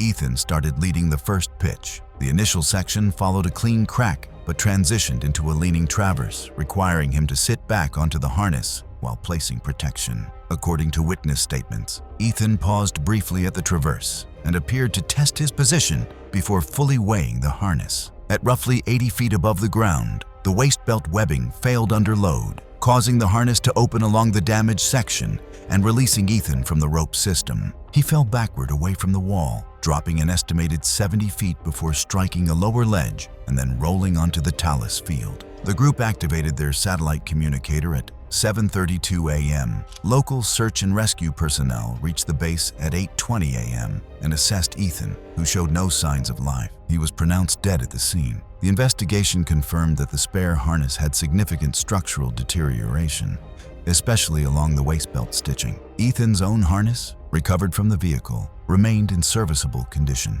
Interviews established that the missing harness had originated as a prank and that the group had no knowledge of the spare harness's compromised integrity. 2 members later faced charges related to reckless endangerment. Ethan Lau's death demonstrated how tampering with essential safety equipment can turn a routine climb into a fatal event when worn or unreliable gear replaces dependable protection.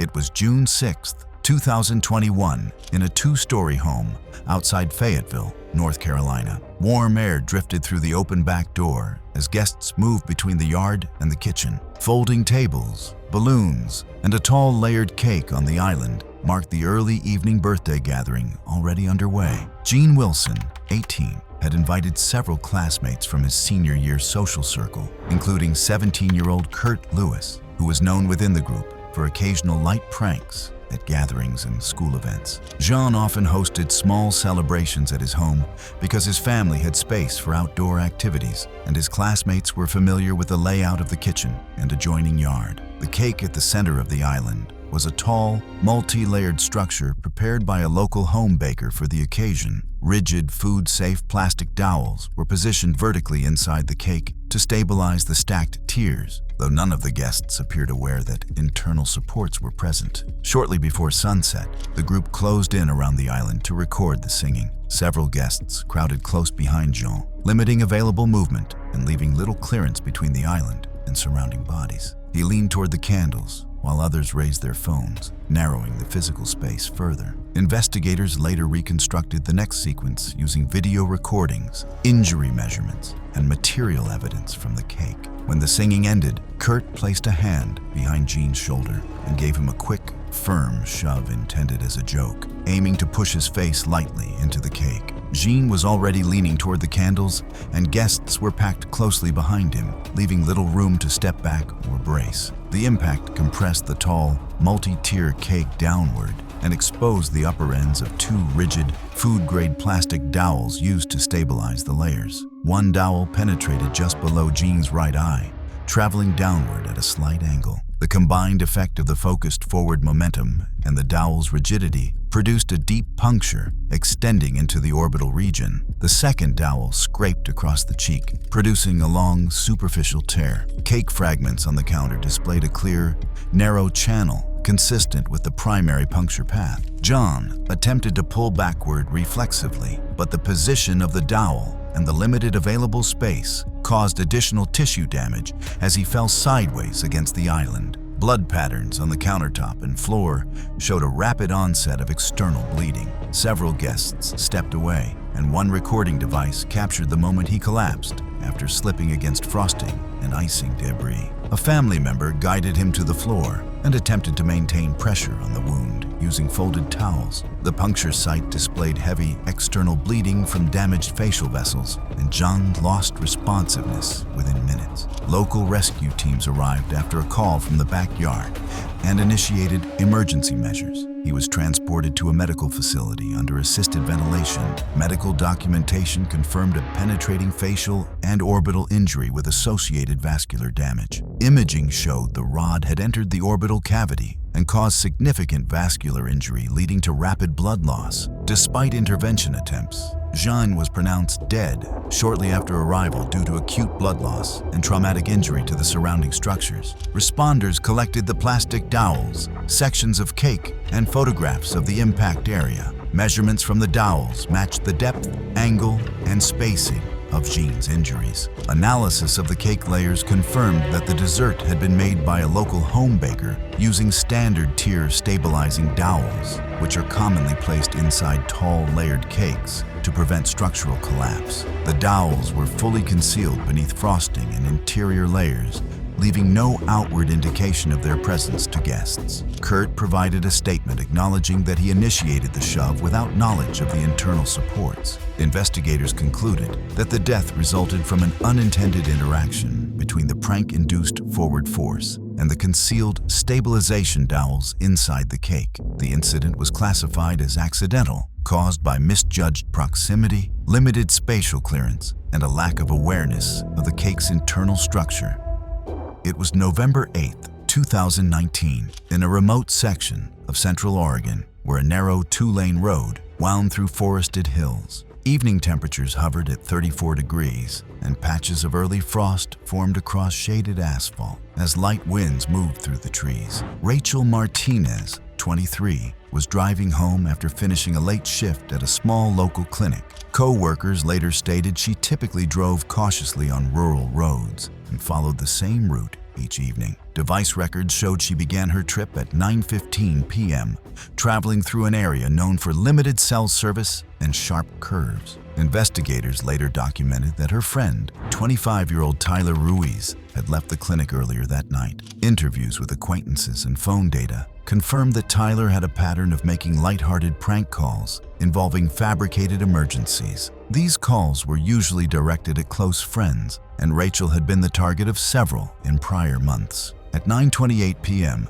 Tyler called Rachel while she navigated a curved section of the roadway. The recovered in-vehicle audio captured Tyler's 9:28 call, in which he described a supposed fire at the clinic and claimed that animals were trapped inside. He added details referencing specific rooms and noises consistent with rattled equipment. Investigators determined these details were fabricated based on interviews and facility records. Rachel's vehicle movements immediately after the call suggested an urgent attempt to turn around. GPS and skid analysis showed she decreased speed abruptly, pulled partially onto a dirt shoulder, and began maneuvering into a tight turning radius. Soil impressions indicated that the narrow, unreinforced shoulder, softened by recent rainfall, collapsed under the right side wheels, shifting the vehicle downhill. Tire marks showed she attempted to steer back toward the roadway, but frost on the pavement limited traction. The vehicle slid sideways, passed over a deteriorated edge of the shoulder, and descended a steep slope. Reconstruction specialists estimated an uncontrolled slide of roughly 80 feet through trees before the vehicle struck a large trunk at the base of the ravine. Rachel did not answer Tyler's later calls. Phone logs showed several redial attempts from Tyler beginning at 9:33 p.m.,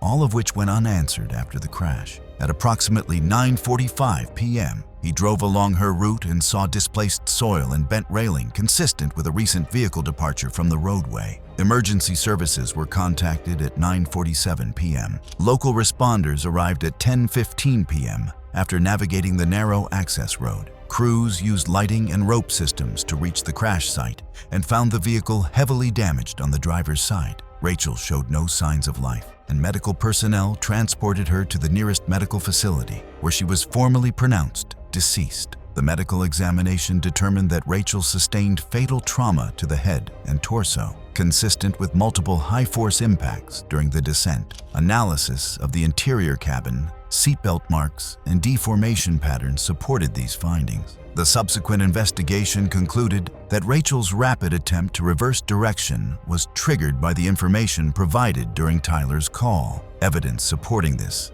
included the recovered call recording, abrupt vehicle speed changes, and the turning maneuver executed at a location not typically used for safe turnaround. Interviews, digital evidence, and facility records confirmed no emergency had occurred at the clinic. Tyler was later charged with negligent homicide and reckless endangerment based on his role in prompting the hazardous maneuver. Rachel Martinez's death showed how an invented crisis, delivered at the wrong moment on an unstable road, can create conditions where even a cautious driver has no opportunity to recover.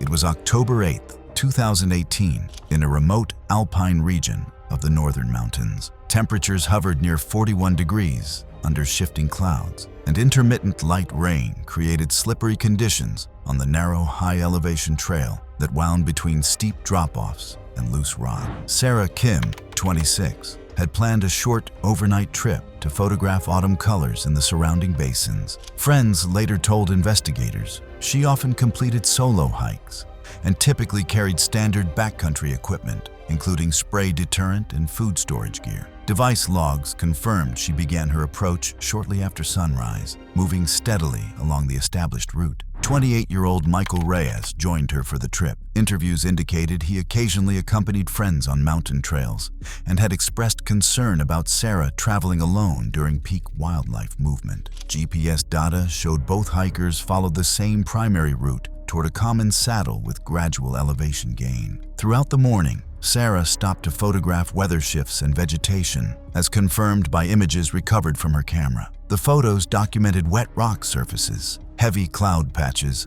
and limited visibility across the adjacent slope. The pair continued along the ridge, where the trail narrowed to sections no wider than 18 inches At approximately 1:20 p.m., while navigating one of the exposed stretches, Michael initiated what he later described as a moment meant to tease Sarah. According to his statements and audio captured from Sarah's recording device, he pointed toward a small stand of trees ahead and claimed he had seen a bear. He also pulled lightly on her arm as he made the remark. Investigators concluded that Sarah reacted by shifting her weight backward while turning toward the direction Michael indicated. At that specific point, the trail bordered a steep drop, estimated at roughly 200 feet, into a rocky drainage basin. Soil analysis and ground impressions showed that the edge consisted of loose gravel, saturated by earlier rainfall. Evidence indicated Sarah's backward step landed on unstable material. The gravel gave way immediately, causing her to lose balance. Disturbance patterns on the slope, including displaced vegetation and scrape marks along exposed rock, mapped her descent down the steep incline. The path of disruption extended approximately 180 feet before coming to rest among boulders and fallen timber in the drainage below. Michael activated his locator beacon at 1:23 p.m. Device logs recorded several short-lived attempts by him to move downslope, but rescuers later determined the terrain in that area was too unstable for safe descent without technical equipment. Michael remained on the trail and monitored the location until responders arrived. Mountain rescue personnel received the alert at 1:25 p.m. Due to distance and terrain complexity, teams reached Michael's position at 4:15 p.m. Technical specialists rappelled into the drainage and located Sarah at 4:45 p.m. She showed no signs of life and was transported to a staging area before being taken to the nearest medical facility, where she was formally pronounced deceased. The medical examination determined that Sarah died from traumatic brain injury and internal bleeding, consistent with multiple high-force impacts during the fall. Investigators found no evidence of recent wildlife activity in the area. Interview statements, device data, and physical terrain markings supported the conclusion that the false wildlife warning initiated the movement that placed her on unstable ground. Sarah Kim's death demonstrated how a fabricated alert delivered on a narrow mountain trail with compromised footing can create conditions where a single misstep results in an unrecoverable fall. It was June 18, 2015, and the city was trading sun for wind. Mitchell Grant, 34, facade technician for a mid-sized renovation crew, careful and methodical by nature, was wrapping a long day on a 2-point suspension scaffold at the northeast face of a mid-rise. Nearby moved a temporary rigger, Wade Thompson, 36, impatient and resentful, the kind who rushed checklists and bristled at reminders. A week earlier, Mitchell's report had cost Wade a full-time contract. He'd spent the rest of the week seething, calling Mitchell a rules-obsessed snitch. Watching from the ground was the site supervisor, 45, by the book and steady. A week earlier, a complaint noted excess slack on lifelines and a sharp-edged bracket where a secondary line passed, a weakness Wade may have exploited rather than created. Mitchell's task was modest, patching and sealant touch-ups near the 10th floor. He clipped in, tested his weight, and adjusted the lanyard gate. Debris nets were tight, the drop zone coned off, pedestrians sparse. The wind pushed and released in irregular breaths. When the hoist engaged for a small raise, no more than 3 feet, the left tie-in jolted. The scaffold deck trembled, pushing a lifeline across that old bracket. The secondary line had wear that didn't belong. The jacket split under load, and the primary line, already abraded, took the shock. The platform tipped. Mitchell's right boot caught the toe board. Momentum folded him over the mid-rail. The fall arrest system did not engage. Later inspection revealed the lanyard snap hook had been threaded backward through the D-ring, secure at a glance, but useless under load. He fell past the lit windows. A projecting setback met him first. The right side of his skull struck. The ledge forced his chest into the edge, fracturing ribs and disrupting breathing. The right femur broke on the stone lip. The spine suffered at the cervical level. He fell again to the exclusion zone below, landing on his left side. The injuries were the kind that remove options. The skull fracture depressed the bone into the brain tissue. Multiple rib fractures compressed the thorax. The femur broke internally. The neck injury risked the pathways that drive respiration. Witnesses reported a double impact that echoed between buildings. The supervisor ran for the gate, radio in hand. Responders found a pulseless, unresponsive patient with absent breathing. Pupils were fixed. Compressions began, airway maneuvers followed, and a monitor drew a straight line. Nothing shifted the course. Death was confirmed. Attention turned to the scaffold and gear. The secondary lifeline showed damage at a clean angle where it met the bracket, inconsistent with normal wear. The primary line bore marks that didn't fit everyday abrasion. Inventory revealed a missing cutting tool. Interviews documented strained exchanges between Mitchell and the temporary rigger over safety reminders. The supervisor produced earlier notes about slack on lifelines. When investigators reviewed site CCTV, they found Wade Thompson returning alone to the platform an hour before startup, carrying his cutting tool. Photographs fixed the positions, platform angle, bracket alignment, and the path the lines had followed. Measurements noted distances from rail to ledge to pavement. Weather records marked gusts that could aggravate but not explain the simultaneous failure of redundancies. Reconstruction concluded that equipment condition and line integrity were incompatible with routine wear.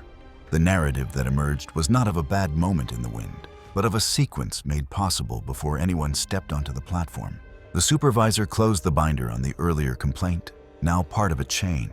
Co-workers spoke of a man who liked procedures and kept his harness clean. The building continued to rise, the facade patching reassigned, the scaffold sealed for examination.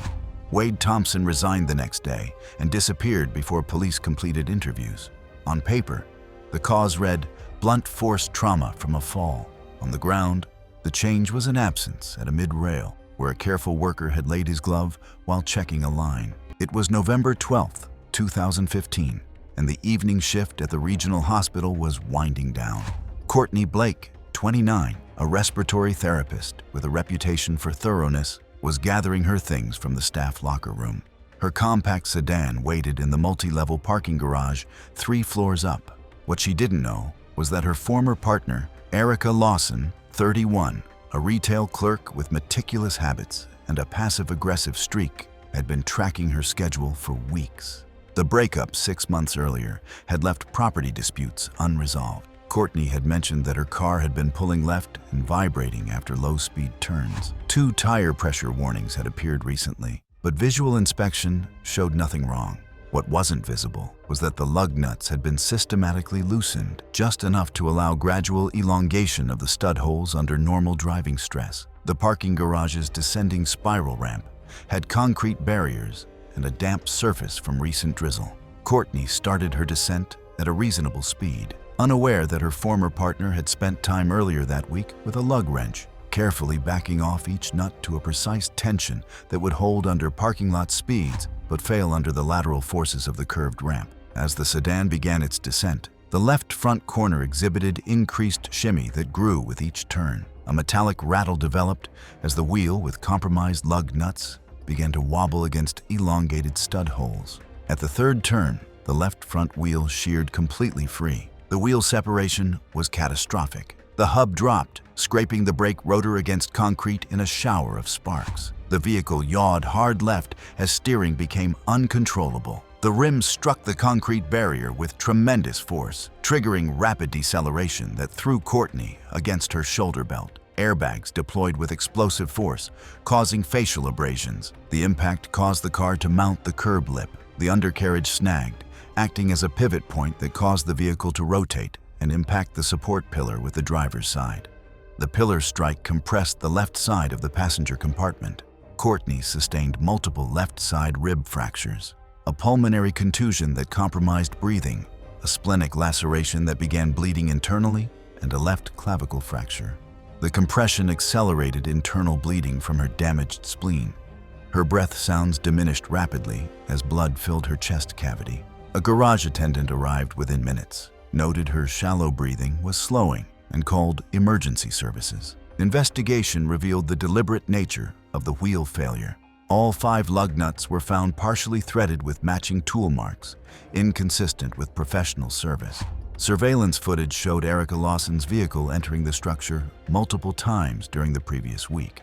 Accident reconstruction confirmed the lug nuts had been intentionally loosened to a specific tension that would allow normal operation while ensuring failure under lateral forces. Police arrested Erica Lawson 3 days later at her retail workplace. She was charged with first-degree murder and tampering with a motor vehicle. During interrogation, she initially denied involvement, but broke down when confronted with the surveillance evidence. 8 months later, she pleaded guilty to second-degree murder in exchange for avoiding the death penalty. It was April 23, 2016, and the pre-dawn air at the small public marina carried the chill of early spring. Adrian Wells, 41, independent marine mechanic with calloused hands, had agreed to meet at the wooden dock to check an engine noise. His small outboard skiff bobbed against the weathered planks. What Adrian didn't know was that his former business associate, Zane Mitchell, 44, an independent contractor with calculating eyes, had arrived earlier under the pretense of returning borrowed tools. The partnership had dissolved 6 months earlier over disputed debts. A fisherman, 59, quiet and methodical, was preparing tackle at a nearby slip. Adrian had mentioned that his stern line seemed loose, and he'd noticed that a dock cleat had been rebolted with mismatched screws. Adrian stepped aboard his skiff and tugged the bowline to test its security. The cleat, which had been pre-scored at its base with deliberate cuts, held under gentle tension. He started the engine at idle to listen for the irregular noise. He shifted his weight toward the stern to release that line. With his full weight on the bow line, the compromised cleat reached its failure point. The metal sheared cleanly at the scored base, and the line whipped free. Adrian lost his footing on the wet planks, slick from overnight condensation. He slipped between the dock and boat just as the skiff's lateral motion compressed his chest against the hard dock edge. The impact fractured multiple ribs, creating a flail segment that made breathing difficult. The compression caused a liver laceration, leading to internal bleeding. As he struggled in the cold water, the boat's propeller wash pushed the stern away. The cold water triggered a shock response that impaired his coordination. Adrian's personal flotation device remained in the storage hatch, unworn. The outboard engine continued running, and the boat drifted as he struggled to stay afloat. His head was submerged repeatedly as he fought against the cold water and compromised breathing. Water aspiration began immediately, leading to hypoxia as his damaged chest made breathing nearly impossible. The fisherman heard the engine noise change and the splash. He grabbed a boat hook and rushed toward the sound, but by the time he reached Adrian, the combination of cold water shock, chest trauma, and water aspiration had taken its toll. The fisherman pulled Adrian partially onto the dock using the boat hook, but found no detectable pulse or breathing. Hypoxic cardiac arrest followed quickly, secondary to drowning and blunt chest trauma. The fisherman immediately began CPR while calling for emergency services, but Adrian remained unresponsive. Emergency medical services arrived and continued resuscitation efforts, but Adrian could not be revived. He was pronounced dead at the scene. The investigation focused on the failed dock cleat. Examination revealed deliberate scoring marks at its base and improper replacement screws inconsistent with marine hardware standards. Metal filings were found near the base, suggesting recent tampering. Security cameras recorded Zane Mitchell's presence at the dock earlier that evening, carrying a tool bag. The fisherman confirmed that the cleat failure preceded Adrian's fall. Investigators photographed the failed cleat, replacement screws, and metal filings. The deliberate scoring and inappropriate hardware pointed to sabotage rather than normal wear. Zane's presence, combined with financial disputes from their dissolved partnership, provided sufficient evidence for his arrest 2 weeks later. He was charged with first-degree murder and destruction of property. It was September 14, 2016, and the loading dock of the local warehouse hummed with afternoon operations. Vanessa Reed, 26, an inventory supervisor with sharp attention to detail, was directing the staging order for expedited shipments. She had the kind of methodical approach that made her valuable to management and occasionally irritating to workers who preferred shortcuts. What she didn't know was that a former temp worker, Kayla Norton, 32, irritable and impulsive, had been rehired for seasonal shifts and was still nursing resentment from conflicts they'd had over inventory audits months earlier. Recent reports had noted loosened shrink wrap on heavy pallets and a missing wheel chock at a frequently used staging bay. The loading dock operated with constant activity and intermittent forklift traffic. Vanessa was supervising counts when she needed to guide a manual pallet jack around a blind corner near a rolling door. The pallet carried stacked cartons nearing the height limit, secured with shrink wrap that appeared intact. As Vanessa maneuvered around the blind corner, the top tier began to lean due to the shrink wrap that had been deliberately loosened at key stress points. A forklift entered the adjacent lane, and Vanessa halted to avoid a collision. The sudden stop created momentum that shifted the load forward, and the compromised wrapping could no longer maintain stack integrity. The top layer began to slide, and a corner carton caught on the pallet edge, causing the entire upper portion to tilt toward Vanessa. She stepped backward to clear the falling load, but her heel caught in a worn seam in the concrete floor. Balance was lost at the critical moment. The compromised stack collapsed with multiple heavy cartons impacting her upper body. The falling mass struck her across the chest and neck, creating immediate severe trauma. She sustained a cervical spine fracture from direct impact, multiple rib fractures from crushing weight, and thoracic compression that led to rapid airway compromise. The falling cartons pinned her across the chest and neck, creating a compression injury that immediately affected her breathing. The audible wheeze initially present ceased as the airway became completely compromised. Nearby workers, including the forklift operator, immediately rushed to lift the cartons and free her. The forklift operator dismounted and assisted with carton removal while calling emergency services. By the time they cleared enough weight to assess Vanessa's condition, she showed no effective breathing pattern and no palpable pulse. The mechanism of death was acute traumatic asphyxia resulting from chest and neck compression, combined with cervical spine injury that damaged neurological pathways controlling respiration. Paramedics confirmed a systole upon arrival and initiated advanced cardiac life support, but the severity of crushing injuries made resuscitation impossible. Vanessa was pronounced dead at the scene. Investigation revealed deliberate cuts in the shrink wrap that undermined tension on top tiers and a missing wheel chock that should have prevented pallet movement. Security cameras showed the former temp worker in the area earlier that day, removing wrap sections and repositioning the wheel chock. The footage showed deliberate tampering with the load securing system. Kayla Norton was arrested at her apartment the following morning and charged with second-degree murder and workplace sabotage. During questioning, she admitted to loosening the shrink wrap out of spite, but claimed she never intended to kill anyone. Witness statements corroborated the sequence: sudden stop, lean of the top tier, stack collapse, and immediate entrapment.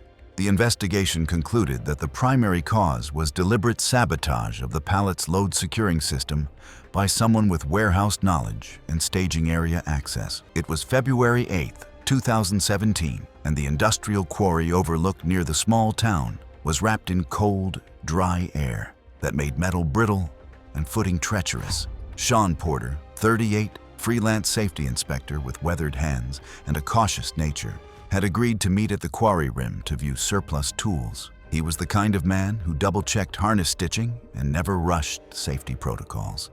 What he didn't know was that his rival freelancer, Colby Andrews, 40, taciturn and competitive, had arrived earlier under the pretense of showing Sean potential equipment for sale. The two had been competing for the same clients, and a recent dispute had left bitter feelings unresolved. The quarry rim stretched along a dramatic drop, with loose gravel scattered near the edge and limited lighting. A security guard, 63, semi-retired and friendly, was making routine perimeter checks.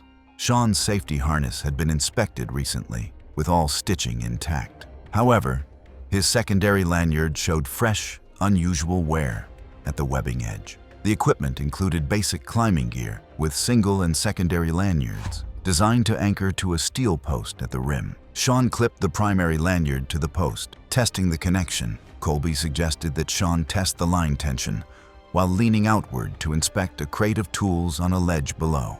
As Sean leaned outward, the load shifted to the secondary lanyard for slack management. The secondary lanyard, pre-weakened by partial internal cuts invisible from outside, tore under the sudden load transfer. The webbing separated along deliberately scored lines.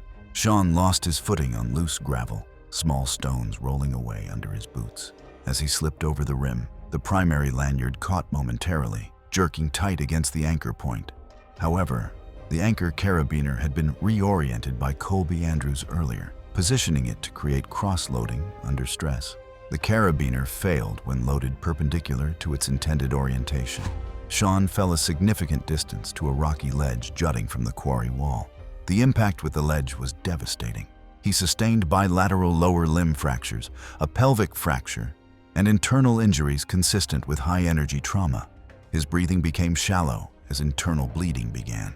The ledge, weakened by weather and blasting, crumbled under the impact. The unstable ledge gave way, and Sean fell again to the quarry floor far below. The second impact caused severe thoracic trauma and probable aortic injury as his chest struck the rocky bottom.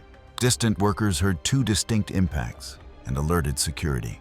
When responders reached him, they found no carotid pulse and unresponsive pupils. CPR was initiated immediately, but there was no return of spontaneous circulation.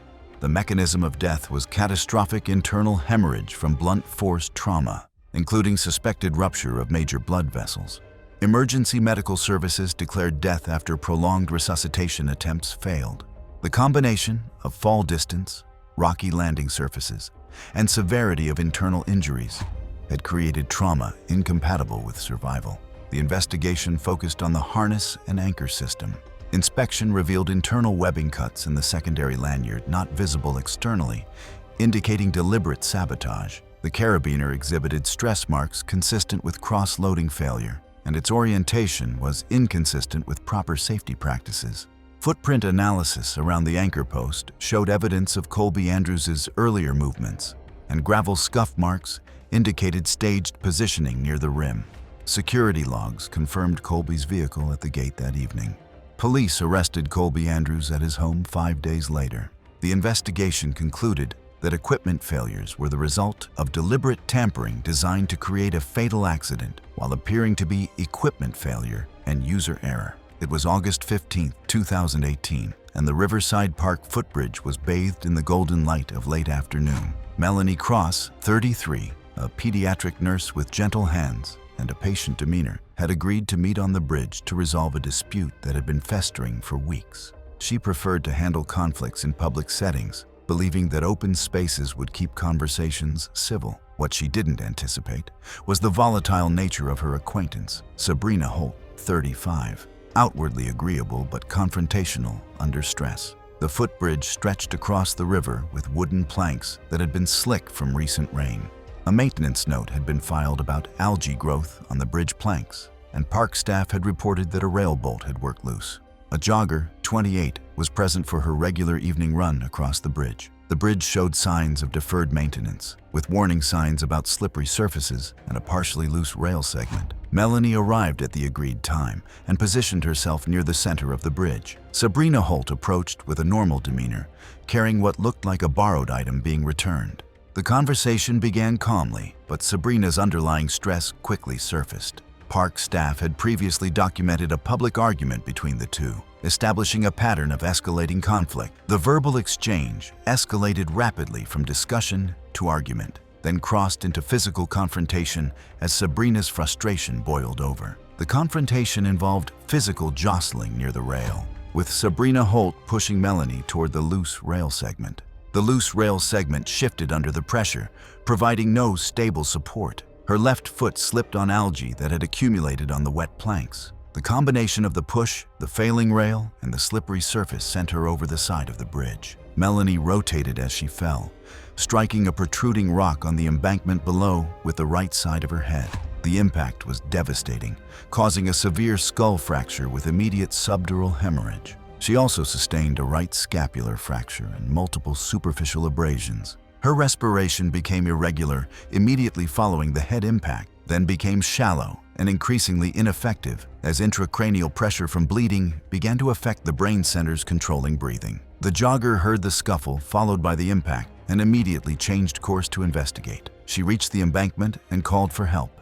Melanie exhibited non-purposeful movements initially, but these ceased within minutes. When the jogger reached her, she found no palpable pulse and no effective breathing pattern. The mechanism of death was traumatic brain injury with rapid intracranial bleeding that led to respiratory arrest and cardiac arrest. The severity of the skull fracture had damaged critical areas controlling vital functions. Emergency medical services arrived and began advanced life support measures. but the severe traumatic brain injury and elapsed time made resuscitation impossible. Melanie was pronounced dead at the scene. The investigation focused on the fall's circumstances and the bridge infrastructure condition. Inspection revealed that the rail bolt had backed out partially, creating instability. Analysis of Melanie's shoe treads showed algae residue consistent with slipping. Park security cameras captured both individuals' approach and positioning near the rail during the confrontation. Witness accounts aligned consistently. Escalating argument, physical confrontation, involving pushing, slip on wet surface, fall over compromised rail, head impact on rocks, and immediate unresponsiveness. Sabrina Holt was arrested at the scene by responding officers after the jogger identified her as the person who pushed Melanie. She was initially charged with manslaughter, but after reviewing the security footage and witness testimony, prosecutors upgraded the charges to second-degree murder, arguing that pushing someone toward a compromised bridge rail showed depraved indifference to human life. The investigation concluded that deferred maintenance, hazardous surface conditions, and deliberate physical confrontation created a scenario where a dispute became fatal due to environmental factors and Sabrina Holt's aggressive behavior. Thanks for watching. Want to watch more? Click on your screen now.